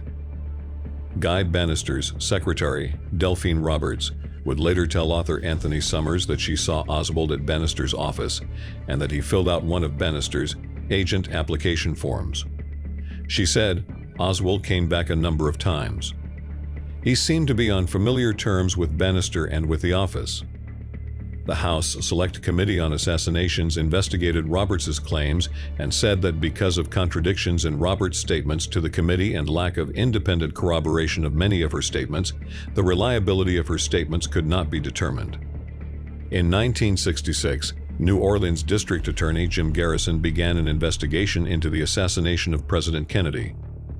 Garrison's investigation led him to conclude that a group of right-wing extremists, including David Ferrie and Guy Bannister, were involved with elements of the Central Intelligence Agency in a conspiracy to kill Kennedy. Garrison would later claim that the motive for the assassination was anger over Kennedy's attempts to obtain a peace settlement in both Cuba and Vietnam. Garrison also came to believe that New Orleans businessman Clay Shaw was part of the conspiracy and that Clay Shaw used the pseudonym Clay Bertrand. Garrison further believed that Shaw, Bannister, and Ferrie conspired to set up Oswald as a patsy in the JFK assassination. On March 1, 1967, Garrison arrested and charged Shaw with conspiring to assassinate President Kennedy. On January 29, 1969, Clay Shaw was brought to trial on these charges, and the jury found him not guilty. In 2003, Judith Baker, whose employment records show that she worked at the Raleigh Coffee Company in New Orleans at the same time Oswald did, appeared in an episode of the television documentary series, The Men Who Killed Kennedy. Baker claimed that in 1963, she was recruited by Dr. Candup Michelson to work with Dr. Alton Ochsner and Dr. Mary Sherman on a clandestine CIA project to develop a biological weapon that could be used to assassinate Fidel Castro. According to Baker, she and Oswald were hired by Raleigh in the spring of 1963 as a cover for the operation. Baker further claimed that she and Oswald began an affair, and that later Oswald told her about Mérida, Mexico, a city where he suggested they might begin their lives over again. According to John McAdams, Baker presents a classic case of pushing the limits of plausibility too far. Others on both sides of the research community have widely dismissed her claims. Addressing speculation that Oswald was a CIA agent or had some relationship with the agency, the Warren Commission stated in 1964 that their investigation revealed no evidence that Oswald was ever employed by the CIA in any capacity. The House Select Committee on Assassinations reported similarly in 1979 that there was no indication in Oswald's CIA file that he had ever had contact with the agency, and concluded that the CIA was not involved in the assassination of Kennedy. Geeton Fonzie, an investigator for the House Select Committee on Assassinations, wrote that investigators were pressured not to look into the relationship between Lee Harvey Oswald and the CIA. He stated that CIA agent David Atlee Phillips, using the pseudonym Morris Bishop, was involved with Oswald prior to the Kennedy assassination in connection with anti-Castro Cuban groups. In 1995, former U.S. Army intelligence officer and National Security Agency Executive Assistant John M. Newman published evidence that both the CIA and FBI deliberately tampered with their files on Lee Harvey Oswald both before and after the assassination. Furthermore, he found that both agencies withheld information that might have alerted authorities in Dallas that Oswald posed a potential threat to the president. Subsequently, Newman expressed the belief that CIA Chief of Counterintelligence James Angleton was probably the key figure in the assassination. According to Newman, only Angleton had the access, the authority, and the diabolically ingenious mind to manage this sophisticated plot. However, Newman surmised that the cover operation was not under James Angleton, but under Allen Dulles, the former CIA director and later Warren Commission member, who had been dismissed by Kennedy after the failed Bay of Pigs invasion. In 1977, the FBI released 40,000 files pertaining to the assassination of Kennedy, including an April 3, 1967, memorandum from Deputy Director Cartha DeLoach to Associate Director Clyde Tolson that was written less than a month after President Johnson learned from J. Edgar Hoover about CIA plots to kill Fidel Castro. The memorandum reads, "Marvin Watson, advisor to President Johnson, called me late last night and stated that the president had told him, in an off moment, that he was now convinced that there was a plot in connection with the JFK assassination. Watson stated the president felt that the CIA had had something to do with plot. Later, Cartha DeLoach testified to the Church Committee that he felt this to be sheer speculation. One conspiracy theory suggests that a secret or shadow government, including wealthy industrialists and right-wing politicians, ordered the assassination of Kennedy. Peter Dale Scott has indicated that Kennedy's death allowed for policy reversals desired by the secret government to escalate the United States military involvement in Vietnam. In the farewell speech given by U.S. President Dwight D. Eisenhower before he left office on January 17, 1961, warned the nation about the power of the military establishment and the arms industry. In the councils of government, we must guard against the acquisition of unwarranted influence, whether sought or unsought, by the military-industrial complex. The potential for the disastrous rise of misplaced power exists and will persist. Some conspiracy theorists have argued that Kennedy planned to end the involvement of the United States in Vietnam and was therefore targeted by those who had an interest in sustained military conflict, including the Pentagon and defense contractors. Former Texas Senator Ralph Yarborough in 1991 stated, "Had Kennedy lived, I think we would have had no Vietnam War, with all of its traumatic and divisive influences in America. I think we would have escaped that." According to author James W. Douglas, Kennedy was assassinated because he was turning away from the Cold War and seeking a negotiated peace with the Soviet Union. Douglas argued that this was not the kind of leadership the CIA, the Joint Chiefs of Staff, and the military-industrial complex wanted in the White House. Oliver Stone's film, JFK, explored the possibility that Kennedy was killed by a conspiracy involving the military-industrial complex.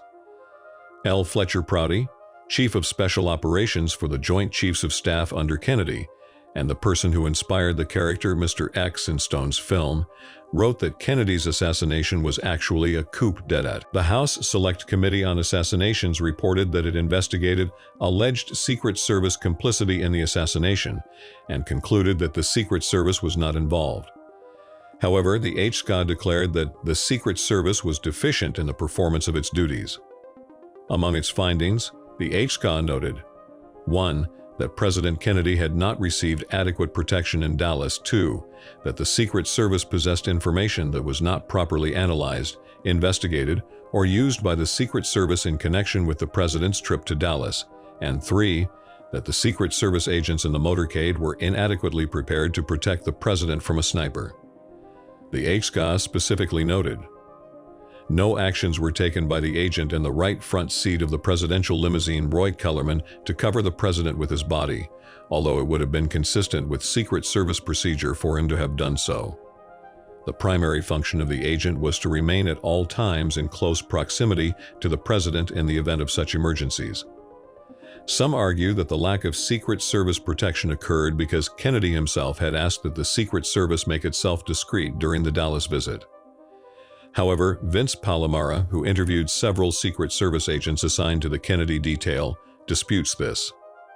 Palomara reports that Secret Service driver Sam Kinney told him that requests, such as removing the bubble top from the limousine in Dallas, not having agents positioned beside the limousine's rear bumper, and reducing the number of Dallas police motorcycle outriders near the limousine's rear bumper, were not made by Kennedy. In the echo from Dealey Plaza, Abraham Bolden, the first African-American on the White House Secret Service detail, claimed to have overheard agents say that they would not protect Kennedy from would-be assassins. Questions regarding the forthrightness of the Secret Service increased in the 1990s when the Assassination Records Review Board, which was created when Congress passed the JFK Records Act, requested access to Secret Service records. The review board was told by the Secret Service that in January 1995, in violation of the JFK Records Act, the Secret Service destroyed protective survey reports that covered JFK trips from September 24 through November 8, 1963.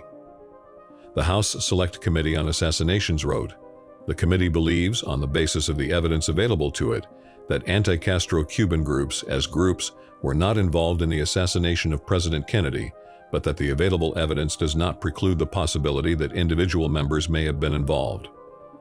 With the 1959 Cuban Revolution that brought Fidel Castro to power, many Cubans left Cuba to live in the United States. Many of these exiles hoped to overthrow Castro and return to Cuba. Their hopes were dashed with the failed Bay of Pigs invasion in 1961, and many blamed President Kennedy for the failure. The House Select Committee on Assassinations concluded that some militant Cuban exiles might have participated in Kennedy's murder. These exiles worked closely with CIA operatives in violent activities against Castro's Cuba. In 1979, the committee reported, President Kennedy's popularity among the Cuban exiles had plunged deeply by 1963. Their bitterness is illustrated in a tape recording of a meeting of anti-Castro Cubans and right-wing Americans in the Dallas suburb of Farmers Branch on October 1, 1963. Author Joan Didion explored the Miami anti-Castro Cuban theory in her 1987 book Miami. She discussed Marita Lawrence's testimony regarding Guillermo Novo, a Cuban exile who, in 1964, was involved in shooting a bazooka at the headquarters of the United Nations building from the East River during a speech by Che Guevara. Allegedly, Novo was affiliated with Lee Harvey Oswald and Frank Sturgis. Lawrence claimed that she, Oswald, and 7 anti-Castro Cubans transported weapons from Miami to Dallas in 2 cars just prior to the assassination. These claims, though put forth to the House Assassinations Committee by Lawrence, have never been substantiated. Don DeLillo dramatized the Cuban theory in his 1988 novel Libra. In 1964, the Warren Commission found no evidence linking Ruby's killing of Oswald with any broader conspiracy to assassinate President Kennedy. The Commission concluded, based on its evaluation of the record, the Commission believes that the evidence does not establish a significant link between Ruby and organized crime. Both state and federal officials have indicated that Ruby was not affiliated with organized criminal activity. However, in 1979, the House Select Committee on Assassinations wrote, "The committee believes, on the basis of the evidence available to it, that the National Syndicate of Organized Crime as a group was not involved in the assassination of President Kennedy, but that the available evidence does not preclude the possibility that individual members may have been involved." Robert Blakey, who was chief counsel for the House Select Committee on Assassinations, would later conclude in his book, The Plot to Kill the President, that New Orleans mafia boss Carlos Marcello was likely part of a mafia conspiracy behind the assassination, and that the mafia had the means and the opportunity required to carry it out. In a 1993 Washington Post article, Blakey added, "It is difficult to dispute the underworld pedigree of Jack Ruby, though the Warren Commission did it in 1964. Author Gerald Posner similarly ignores Ruby's ties to Joseph Civello, the organized crime boss in Dallas. His relationship with Joseph Campisi, the no-2 man in the mob in Dallas, is even more difficult to ignore. In fact, Campisi and Ruby were close friends. They had dinner together at Campisi's restaurant, the Egyptian Lounge, on the night before the assassination. After Ruby was jailed for killing Oswald, Campisi regularly visited him. The Select Committee thought Campisi's connection to Marcello was telling. He told us, for example, that every year at Christmas he sent 260 pounds of Italian sausage to Marcello, a sort of mafia tribute. We'd also learned that he called New Orleans up to 20 times a day. Government documents have revealed that some members of the mafia worked with the Central Intelligence Agency on assassination attempts against Cuban leader Fidel Castro. In summer 1960, The CIA recruited ex-FBI agent Robert Matthew to approach the West Coast representative of the Chicago mob, Johnny Roselli. When Matthew contacted Roselli, Matthew hid the fact that he was sent by the CIA, instead portraying himself as an advocate for international corporations. He offered to pay $150,000 to have Castro killed, but Roselli declined any pay. Roselli introduced Matthew to two men he referred to as Sam Gold and Joe. Sam Gold was Sam Giancana. Joe was Santo Traficante, Jr., the Tampa, Florida, boss and one of the most powerful mobsters in pre-revolution Cuba. Glenn Kessler of the Washington Post explained, "After Fidel Castro led a revolution that toppled a friendly government in 1959, the CIA was desperate to eliminate him. So the agency sought out a partner equally worried about Castro, the Mafia, which had lucrative investments in Cuban casinos." In his memoir, Bound by Honor, Bill Bonanno, son of New York Mafia boss Joseph Bonanno, disclosed that several Mafia families had long-standing ties with the anti-Castro Cubans through the Havana casinos operated by the Mafia before the Cuban Revolution.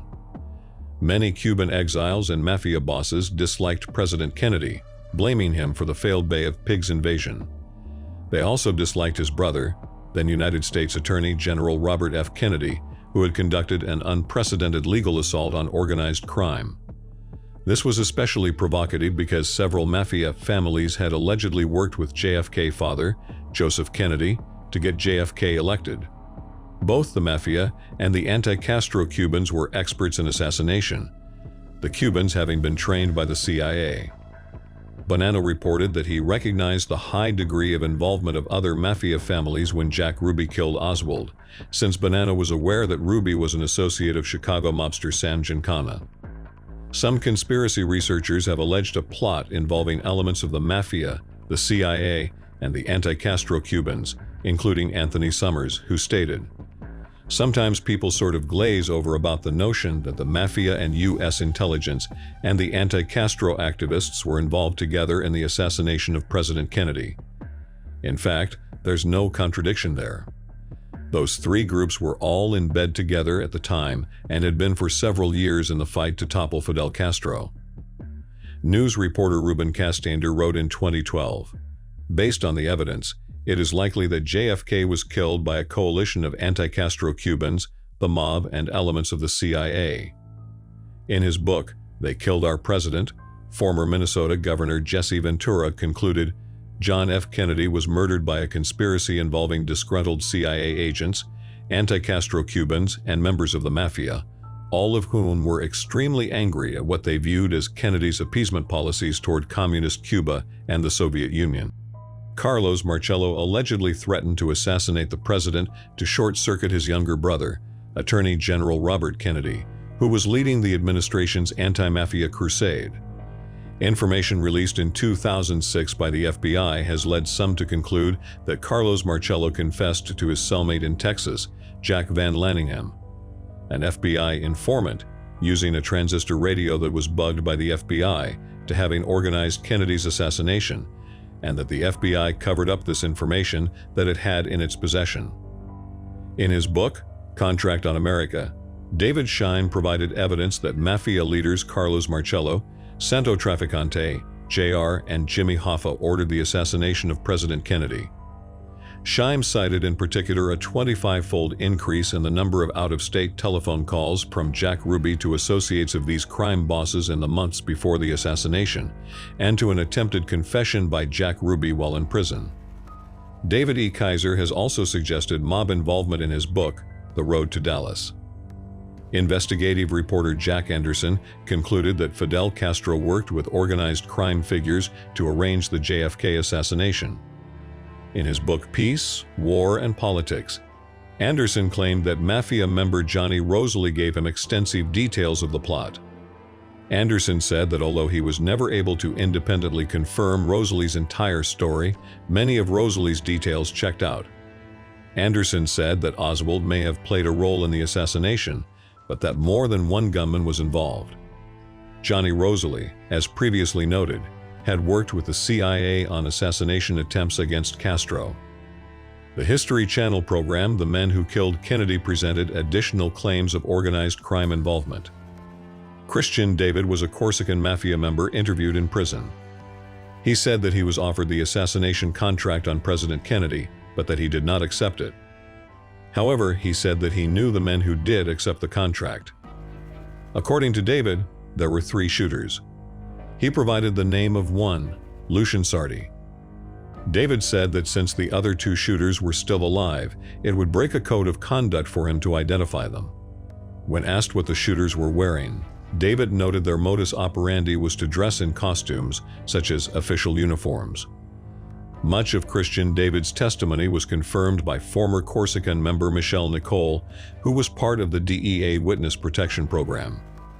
The book Ultimate Sacrifice by Lamar Waldron and Thom Hartman attempted to synthesize these theories with new evidence. The authors argued that government officials felt obliged to help the assassins cover up the truth because the assassination conspiracy had direct ties to American government plots to assassinate Castro. Outraged at Robert Kennedy's attack on organized crime, mob leaders had President Kennedy killed to remove Robert from power. A government investigation of the plot was thwarted, the authors allege, because it would have revealed embarrassing evidence of American government involvement with organized crime and plots to kill Castro. A 2003 Gallup poll indicated that nearly 20% of Americans suspected Lyndon B. Johnson of being involved in the assassination of Kennedy. Critics of the Warren Commission have accused Johnson of plotting the assassination because he disliked the Kennedys and feared that he would be dropped from the Democratic ticket for the 1964 election. According to journalist Max Holland, the first published allegation that Johnson perpetrated the assassination of Kennedy appeared in Penn Jones, J.R. Dott's book Forgive My Grief, self-published in May 1966. In the book, Jones provided excerpts of a letter purported to have been authored by Jack Ruby charging LBJ with the murder of the president. With his 1968 book, The Dark Side of Lyndon Baines Johnson, Joachim Jossen is credited by Bugliosi as being the first conspiracy author to accuse Johnson of having a role in the assassination. According to Jossen, Johnson played the leading part in a conspiracy that involved the Dallas oligarchy and local branches of the CIA, the FBI, and the Secret Service. Others who have indicated there was complicity on the part of Johnson include Jim Mars, Ralph D. Thomas, J. Gary Shaw, Larry Harris, Walt Brown, Noel Twyman, Bar McClellan, Craig Zerbel, Philip F. Nelson, and Madeline Brown. The fact that JFK was seriously considering dropping Johnson from the ticket in favor of NC Governor Terry Sanford should Kennedy run in 1964 has been cited as a possible motive for Johnson's complicity in the assassination. In 1968, Kennedy's personal secretary Evelyn Lincoln wrote in her book, Kennedy and Johnson, that President Kennedy had told her that Lyndon B. Johnson would be replaced as Vice President of the United States. That conversation took place on November 19, 1963, just 3 days before the assassination of President Kennedy, and was recorded that evening in her diary and reads as follows. As Mr. Kennedy sat in the rocker in my office, his head resting on its back, he placed his left leg across his right knee. He rocked slightly as he talked. In a slow, pensive voice, he said to me, "You know, if I am re-elected in '64, I am going to spend more and more time toward making government service an honorable career. I would like to tailor the executive and legislative branches of government so that they can keep up with the tremendous strides and progress being made in other fields. I'm going to advocate changing some of the outmoded rules and regulations in the Congress, such as the seniority rule. To do this, I will need as a running mate in '64 a man who believes as I do." Mrs. Lincoln went on to write, "I was fascinated by this conversation and wrote it down verbatim in my diary. Now I asked, 'Who is your choice as a running mate?' He looked straight ahead, and without hesitating he replied, 'At this time I am thinking about Governor Terry Sanford of North Carolina, but it will not be Lyndon.'" In 2003, researcher Bar McClellan published the book Blood, Money, and Power. McClellan claims that Johnson, motivated by the fear of being dropped from the Kennedy ticket in 1964 and the need to cover up various scandals, masterminded Kennedy's assassination with the help of his friend, Austin attorney Edward A. Clark. The book suggests that a smudged partial fingerprint from the sniper's nest likely belonged to Johnson's associate Malcolm "Mac" Wallace, and that Mac Wallace was, therefore, on the 6th floor of the depository at the time of the shooting. The book further claims that the killing of Kennedy was paid for by oil magnates, including Clint Murchison and H.L. Hunt. McClellan states that the assassination of Kennedy allowed the oil depletion allowance to be kept at 27.5%. It remained unchanged during the Johnson presidency.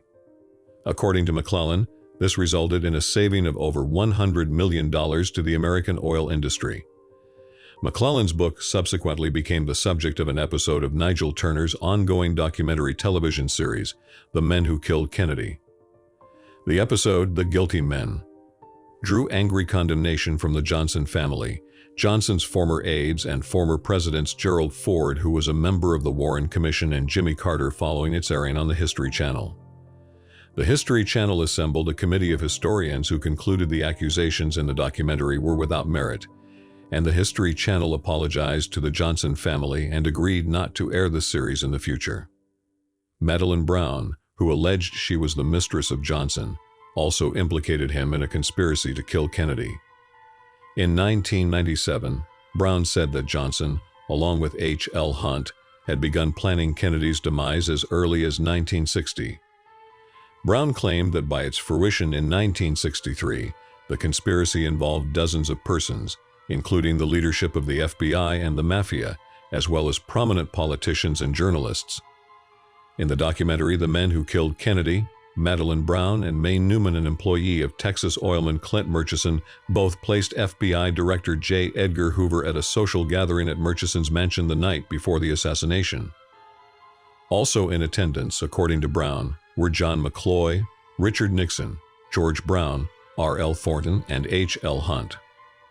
Madeline Brown claimed that Johnson arrived at the gathering late in the evening and, in a grating whisper, told her that the Kennedys will never embarrass me again. That's no threat, that's a promise. In addition, Brown said that on New Year's Eve 1963, she met Johnson at the Driscoll Hotel in Austin, Texas, and that he confirmed the conspiracy to kill Kennedy, insisting that the fat cats of Texas and U.S. intelligence had been responsible. Brown reiterated her allegations against Johnson in the 2006 documentary Evidence of Revision. In the same documentary, several other Johnson associates also voiced their suspicions of Johnson. Dr. Charles Crenshaw authored the 1992 book JFK, Conspiracy of Silence, along with conspiracy theorists Jens Hansen and J. Gary Shaw. Crenshaw was a third-year surgical resident on the trauma team at Parkland Hospital that attended to President Kennedy. He also treated Oswald after he was shot by Jack Ruby. While attending to Oswald, Crenshaw said that he answered a telephone call from Lyndon Johnson. Crenshaw said that Johnson inquired about Oswald's status, and that Johnson demanded a deathbed confession from the accused assassin Oswald. Crenshaw said that he relayed Johnson's message to Dr. Shires, but that Oswald was in no condition to give any statement. Critics of Crenshaw's allegation state that Johnson was in his limousine at the moment the call would have been made, that no one in his car corroborated that the call was made, and that there is no record of such a call being routed through the White House switchboard. Former CIA agent and Watergate figure E. Howard Hunt accused Johnson, along with several CIA agents whom he named, of complicity in the assassination in his posthumously released autobiography American Spy, My Secret History in the CIA, Watergate, and Beyond. Referencing that section of the book, Tim Weiner of the New York Times called into question the sincerity of the charges, and William F. Buckley, Jr., who wrote the foreword, said material was clearly ghostwritten. Shortly afterwards, an audio-taped deathbed confession in which Hunt claimed first-hand knowledge of a conspiracy as a co-conspirator was released by his sons. The authenticity of the confession was also met with some skepticism. In 1984, convicted swindler Billy Saul Estes made statements to a grand jury in Texas indicating that he had inside knowledge that implicated Johnson in the death of Kennedy and others. Historian Michael L. Kurtz wrote that there is no evidence suggesting that Johnson ordered the assassination of Kennedy. According to Kurtz, Johnson believed Fidel Castro was responsible for the assassination and that Johnson covered up the truth because he feared the possibility that retaliatory measures against Cuba might escalate to nuclear war with the Soviet Union. In 2012, biographer Robert Caro published his fourth volume on Johnson's career, The Passage of Power, which chronicles Johnson's communications and actions as vice president and describes the events leading up to the assassination. Caro wrote that nothing that I have found in my research points to involvement by Johnson.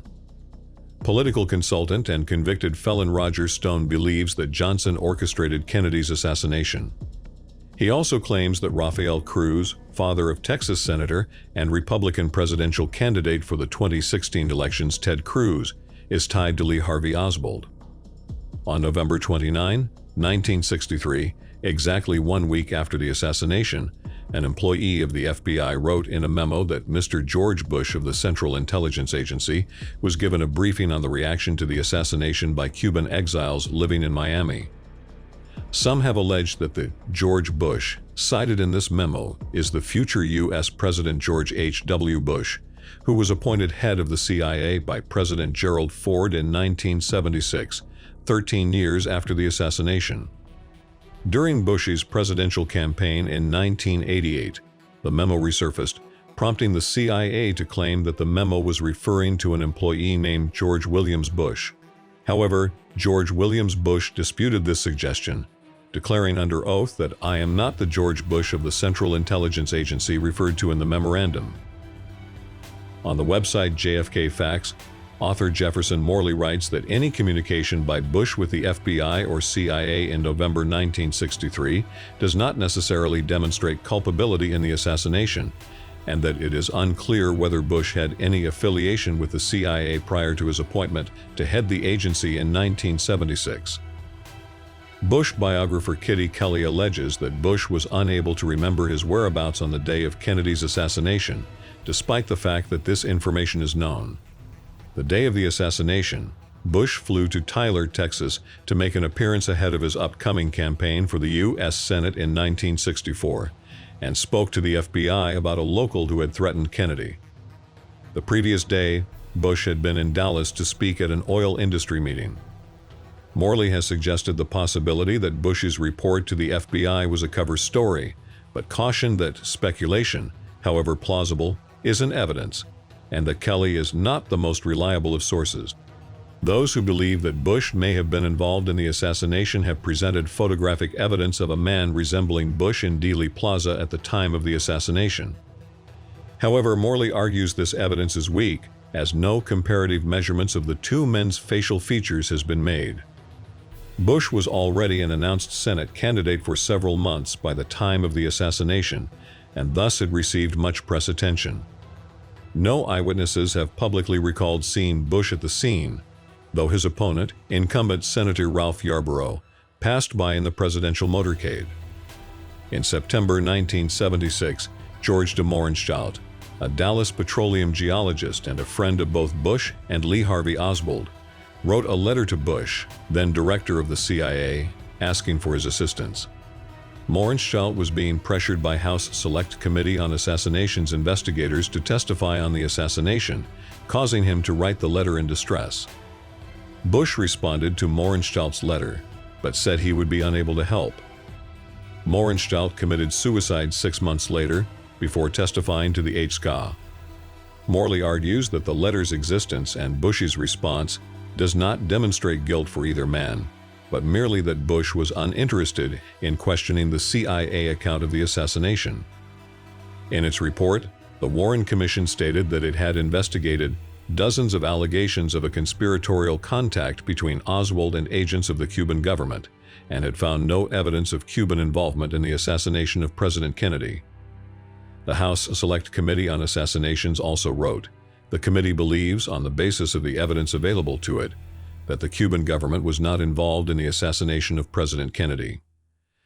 However, some conspiracy theorists continue to allege that Fidel Castro ordered the assassination of Kennedy in retaliation for the CIA previous attempts to assassinate him. In the early 1960s, Claire Booth Luce, wife of Time Life publisher Henry Luce, was one of a number of prominent Americans who sponsored anti-Castro groups. This support included funding exiles in commando speedboat raids against Cuba. In 1975, Claire Luce said that on the night of the assassination, she received a call from a member of a commando group she had sponsored. According to Luce, the caller's name was something like Julio Fernandez, and he claimed he was calling her from New Orleans. According to Luce, Fernandez told her that Oswald had approached his group with an offer to help assassinate Castro. Fernandez further claimed that he and his associates eventually found out that Oswald was a communist and supporter of Castro. He said that with this newfound knowledge, his group kept a close watch on Oswald until Oswald suddenly came into money and went to Mexico City and then Dallas. Finally, according to Luce, Fernandez told her, "There is a Cuban communist assassination team at large and Oswald was their hired gun." Luce said that she told the caller to give his information to the FBI. Subsequently, Luce would reveal the details of the incident to both the Church Committee and the HSCA. Both committees investigated the incident, but were unable to uncover any evidence to corroborate the allegations. In May 1967, CIA Director Richard Helms told President Lyndon Johnson that the CIA had tried to assassinate Castro. Helms further stated that the CIA had employed members of the Mafia in this effort, and that CIA plots to assassinate Fidel Castro dated back to August of 1960, to the Eisenhower administration. Helms also said that the plots against Castro continued into the Kennedy administration and that Attorney General Robert Kennedy had known about both the plots and the Mafia's involvement. On separate occasions, Johnson told two prominent television newsmen that he believed that JFK assassination had been organized by Castro as retaliation for the CIA efforts to kill Castro. In October 1968, Johnson told veteran newsman Howard K. Smith of ABC that Kennedy was trying to get to Castro, but Castro got to him first. In September 1969, in an interview with Walter Cronkite of CBS, Johnson said in regard to the assassination, "I could not honestly say that I've ever been completely relieved of the fact that there might have been international connections," and referenced unnamed others. Finally, in 1971, Johnson told his former speechwriter Leo Janos of Time magazine that he never believed that Oswald acted alone. In 1977, Castro was interviewed by newsman Bill Moyers. Castro denied any involvement in Kennedy's death, saying, "It would have been absolute insanity by Cuba. It would have been a provocation. Needless to say, it would have been to run the risk that our country would have been destroyed by the United States. Nobody who's not insane could have thought about killing Kennedy in retaliation." When Castro was interviewed later in 2013 by Atlantic editor Jeffrey Goldberg, Castro said, "There were people in the American government who thought Kennedy was a traitor because he didn't invade Cuba when he had the chance, when they were asking him. He was never forgiven for that." The Warren Commission reported that they found no evidence that the Soviet Union was involved in the assassination of President Kennedy. The House Select Committee on Assassinations also wrote, "The committee believes, on the basis of the evidence available to it, that the Soviet government was not involved in the assassination of President Kennedy." According to some conspiracy theorists, the Soviet Union, under the leadership of Nikita Khrushchev, was responsible for the assassination, motivated by the humiliation of having to back down during the Cuban Missile Crisis. According to a 1966 FBI document, Colonel Boris Ivanov, chief of the KGB residency in New York City at the time of the assassination, stated that it was his personal opinion that the assassination had been planned by an organized group rather than a lone individual. The same document stated, "Officials of the Communist Party of the Soviet Union believed there was some well-organized conspiracy on the part of the ultra-right in the United States to effect a coup." Much later, the high-ranking Soviet bloc intelligence defector, Lieutenant General Ion Mihai Pacepa, said that he had a conversation with Nicolae Ceausescu, who told him about 10 international leaders the Kremlin killed or tried to kill, including Kennedy. He claimed that among the leaders of Moscow's satellite intelligence services there was unanimous agreement that the KGB had been involved in the assassination of President Kennedy. Pacepa later released a book, Programmed to Kill. Lee Harvey Oswald, the Soviet KGB, and the Kennedy assassination in 2007. Similar views on the JFK assassination were expressed by Robert Holmes, former First Secretary at the British Embassy in Moscow, in his 2012 book Spy Like No Other. David Lifton presented a scenario in which conspirators on Air Force One removed Kennedy's body from its original bronze casket and placed it in a shipping casket, while en route from Dallas to Washington.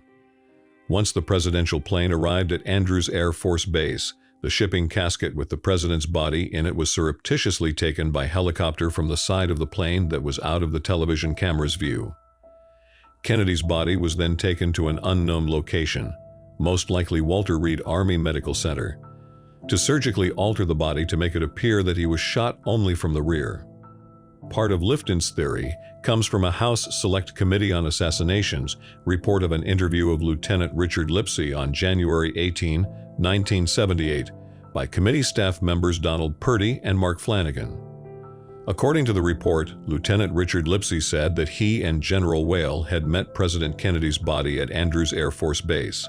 Lipsey placed the casket in a hearse to be transported to Bethesda Naval Hospital. Lipsey mentioned that he and Whale then flew by helicopter to Bethesda and took the body of JFK into the back of Bethesda. Lipsey said that a decoy hearse had been driven to the front of Bethesda. With Lipsey's mention of a decoy hearse at Bethesda, Lifton theorized that the casket removed by Lipsey from Air Force One, from the side of the plane exposed to television, was probably also a decoy and was likely empty. Laboratory technologist Paul O'Connor was one of the major witnesses supporting another part of David Lifton's theory that somewhere between Parkland and Bethesda the president's body was made to appear as if it had been shot only from the rear. O'Connor said that President Kennedy's body arrived at Bethesda inside a body bag in a cheap, shipping type of casket, which differed from the description of the ornamental bronze casket and sheath that the body had been wrapped in at Parkland Hospital. O'Connor said that the brain had already been removed by the time it got to Bethesda, and that there were just little pieces of brain matter left inside the skull. Researcher David R. Rohn dismissed the theory that Kennedy's body was surreptitiously removed from the presidential plane, stating that, as is done with all cargo on airplanes for safety precautions, the coffin and lid were held by steel wrapping cables to prevent shifting during takeoff and landing, and in case of air disturbances in flight. According to Rohn, the side of the plane away from the television camera was bathed in Klieg lights, and thousands of persons watched along the fence that bent backward along that side, providing, in effect, a well-lit and very public stage for any would-be body snatchers. Jim Marrs, in his book Crossfire, presented the theory that Kennedy was trying to rein in the power of the Federal Reserve, and that forces opposed to such action might have played at least some part in the assassination. According to Marrs, the issuance of Executive Order 1110 was an effort by Kennedy to transfer power from the Federal Reserve to the United States Department of the Treasury by replacing Federal Reserve notes with silver certificates. Actor and author Richard Belzer named the responsible parties in this theory as American billionaires, power brokers, and bankers working in tandem with the CIA and other sympathetic agents of the government. A 2010 article in Research magazine discussing various controversies surrounding the Federal Reserve stated that the wildest accusation against the Fed is that it was involved in Kennedy's assassination. Critics of the theory note that Kennedy called for and signed legislation phasing out silver certificates in favor of Federal Reserve notes, thereby enhancing the power of the Federal Reserve, and that Executive Order 1110 was a technicality that only delegated existing presidential powers to the Secretary of the Treasury for administrative convenience during a period of transition. Immediately following Kennedy's death, speculation that he was assassinated by a Zionist conspiracy was prevalent in much of the Muslim world. Among these views were that Zionists were motivated to kill Kennedy due to his opposition to an Israeli nuclear program, that Lyndon B. Johnson received orders from Zionists to have Kennedy killed, and that the assassin was a Zionist agent. According to Michael Collins Piper in Final Judgment, the missing link in the JFK assassination controversy, Israeli Prime Minister David Ben-Gurion orchestrated the assassination after learning that Kennedy planned to keep Israel from obtaining nuclear weapons. Piper said that the assassination was a joint enterprise conducted on the highest levels of the American CIA in collaboration with organized crime, and most specifically with direct and profound involvement by the Israeli intelligence service, the Mossad. The theory also alleges involvement of Meir Lansky and the Anti-Defamation League. In 2004, Mordechai Vanunu stated that the assassination was Israel's response to pressure Kennedy exerted on Ben-Gurion to shed light on Damona's nuclear reactor in Israel. In a speech before the United Nations General Assembly in 2009, Libyan leader Muammar Gaddafi also alleged that Kennedy was killed for wanting to investigate Damona. Reasonable Doubt 1985 by Henry Hurt, who writes about his Warren Commission doubts. Hurt pins the plot on professional crook Robert Easterling, along with Texas oilmen and the supposed Ferry-Shaw alliance. Behold a Pale Horse 1991 by William Cooper alleges that Kennedy was shot by the presidential limousine's driver, Secret Service agent William Greer. In the Zapruder film, Greer can be seen turning to his right and looking backwards just before speeding away from Dealey Plaza. This theory has come under severe criticism from others in the research community. Former Secret Service agent Abraham boldens the echo from Dealey Plaza 2008 and Kevin James Shea's Death of the Rising Sun 2017 detail plots that occurred shortly before Kennedy's trip to Dallas in 1963 in Chicago and Florida. Within the Secret Service during those chaotic months, rumors were flying about Cuban dissidents and right-wing Southerners who were stalking Kennedy for a chance to kill him, Bolden wrote. The security threat in Chicago in early November 1963 involved former Marine Thomas Arthur Valley, who was arrested after police found an M1 rifle, handgun, and 3,000 rounds of ammunition in his vehicle. A high-powered rifle was confiscated from another suspected conspirator in Chicago shortly before Kennedy's trip that was canceled, Bolden said. Authorities also cited similar threats in Tampa, Florida, and Miami about a week later. Mark North's act of treason. The role of J. Edgar Hoover in the assassination of President Kennedy, 1991, implicates the FBI director. North documents that Hoover was aware of threats against Kennedy by organized crime before 1963 and suggests that he failed to take proper action to prevent the assassination. North also charges Hoover with failure to work adequately to uncover the truth behind Kennedy's murder. Mortal error.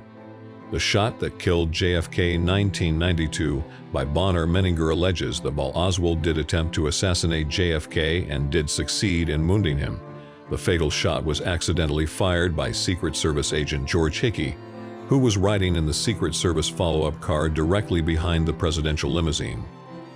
The theory alleges that after the first two shots were fired, the motorcade sped up while Hickey was attempting to respond to Oswald's shots, and he lost his balance and accidentally pulled the trigger of his AR-15, and the shot fatally hit JFK. Hickey's testimony says otherwise. At the end of the last report, I reached to the bottom of the car and picked up the AR-15 rifle, cocked and loaded it, and turned to the rear. George Hickey sued Menninger in April 1995 for what he had written in Mortal Error.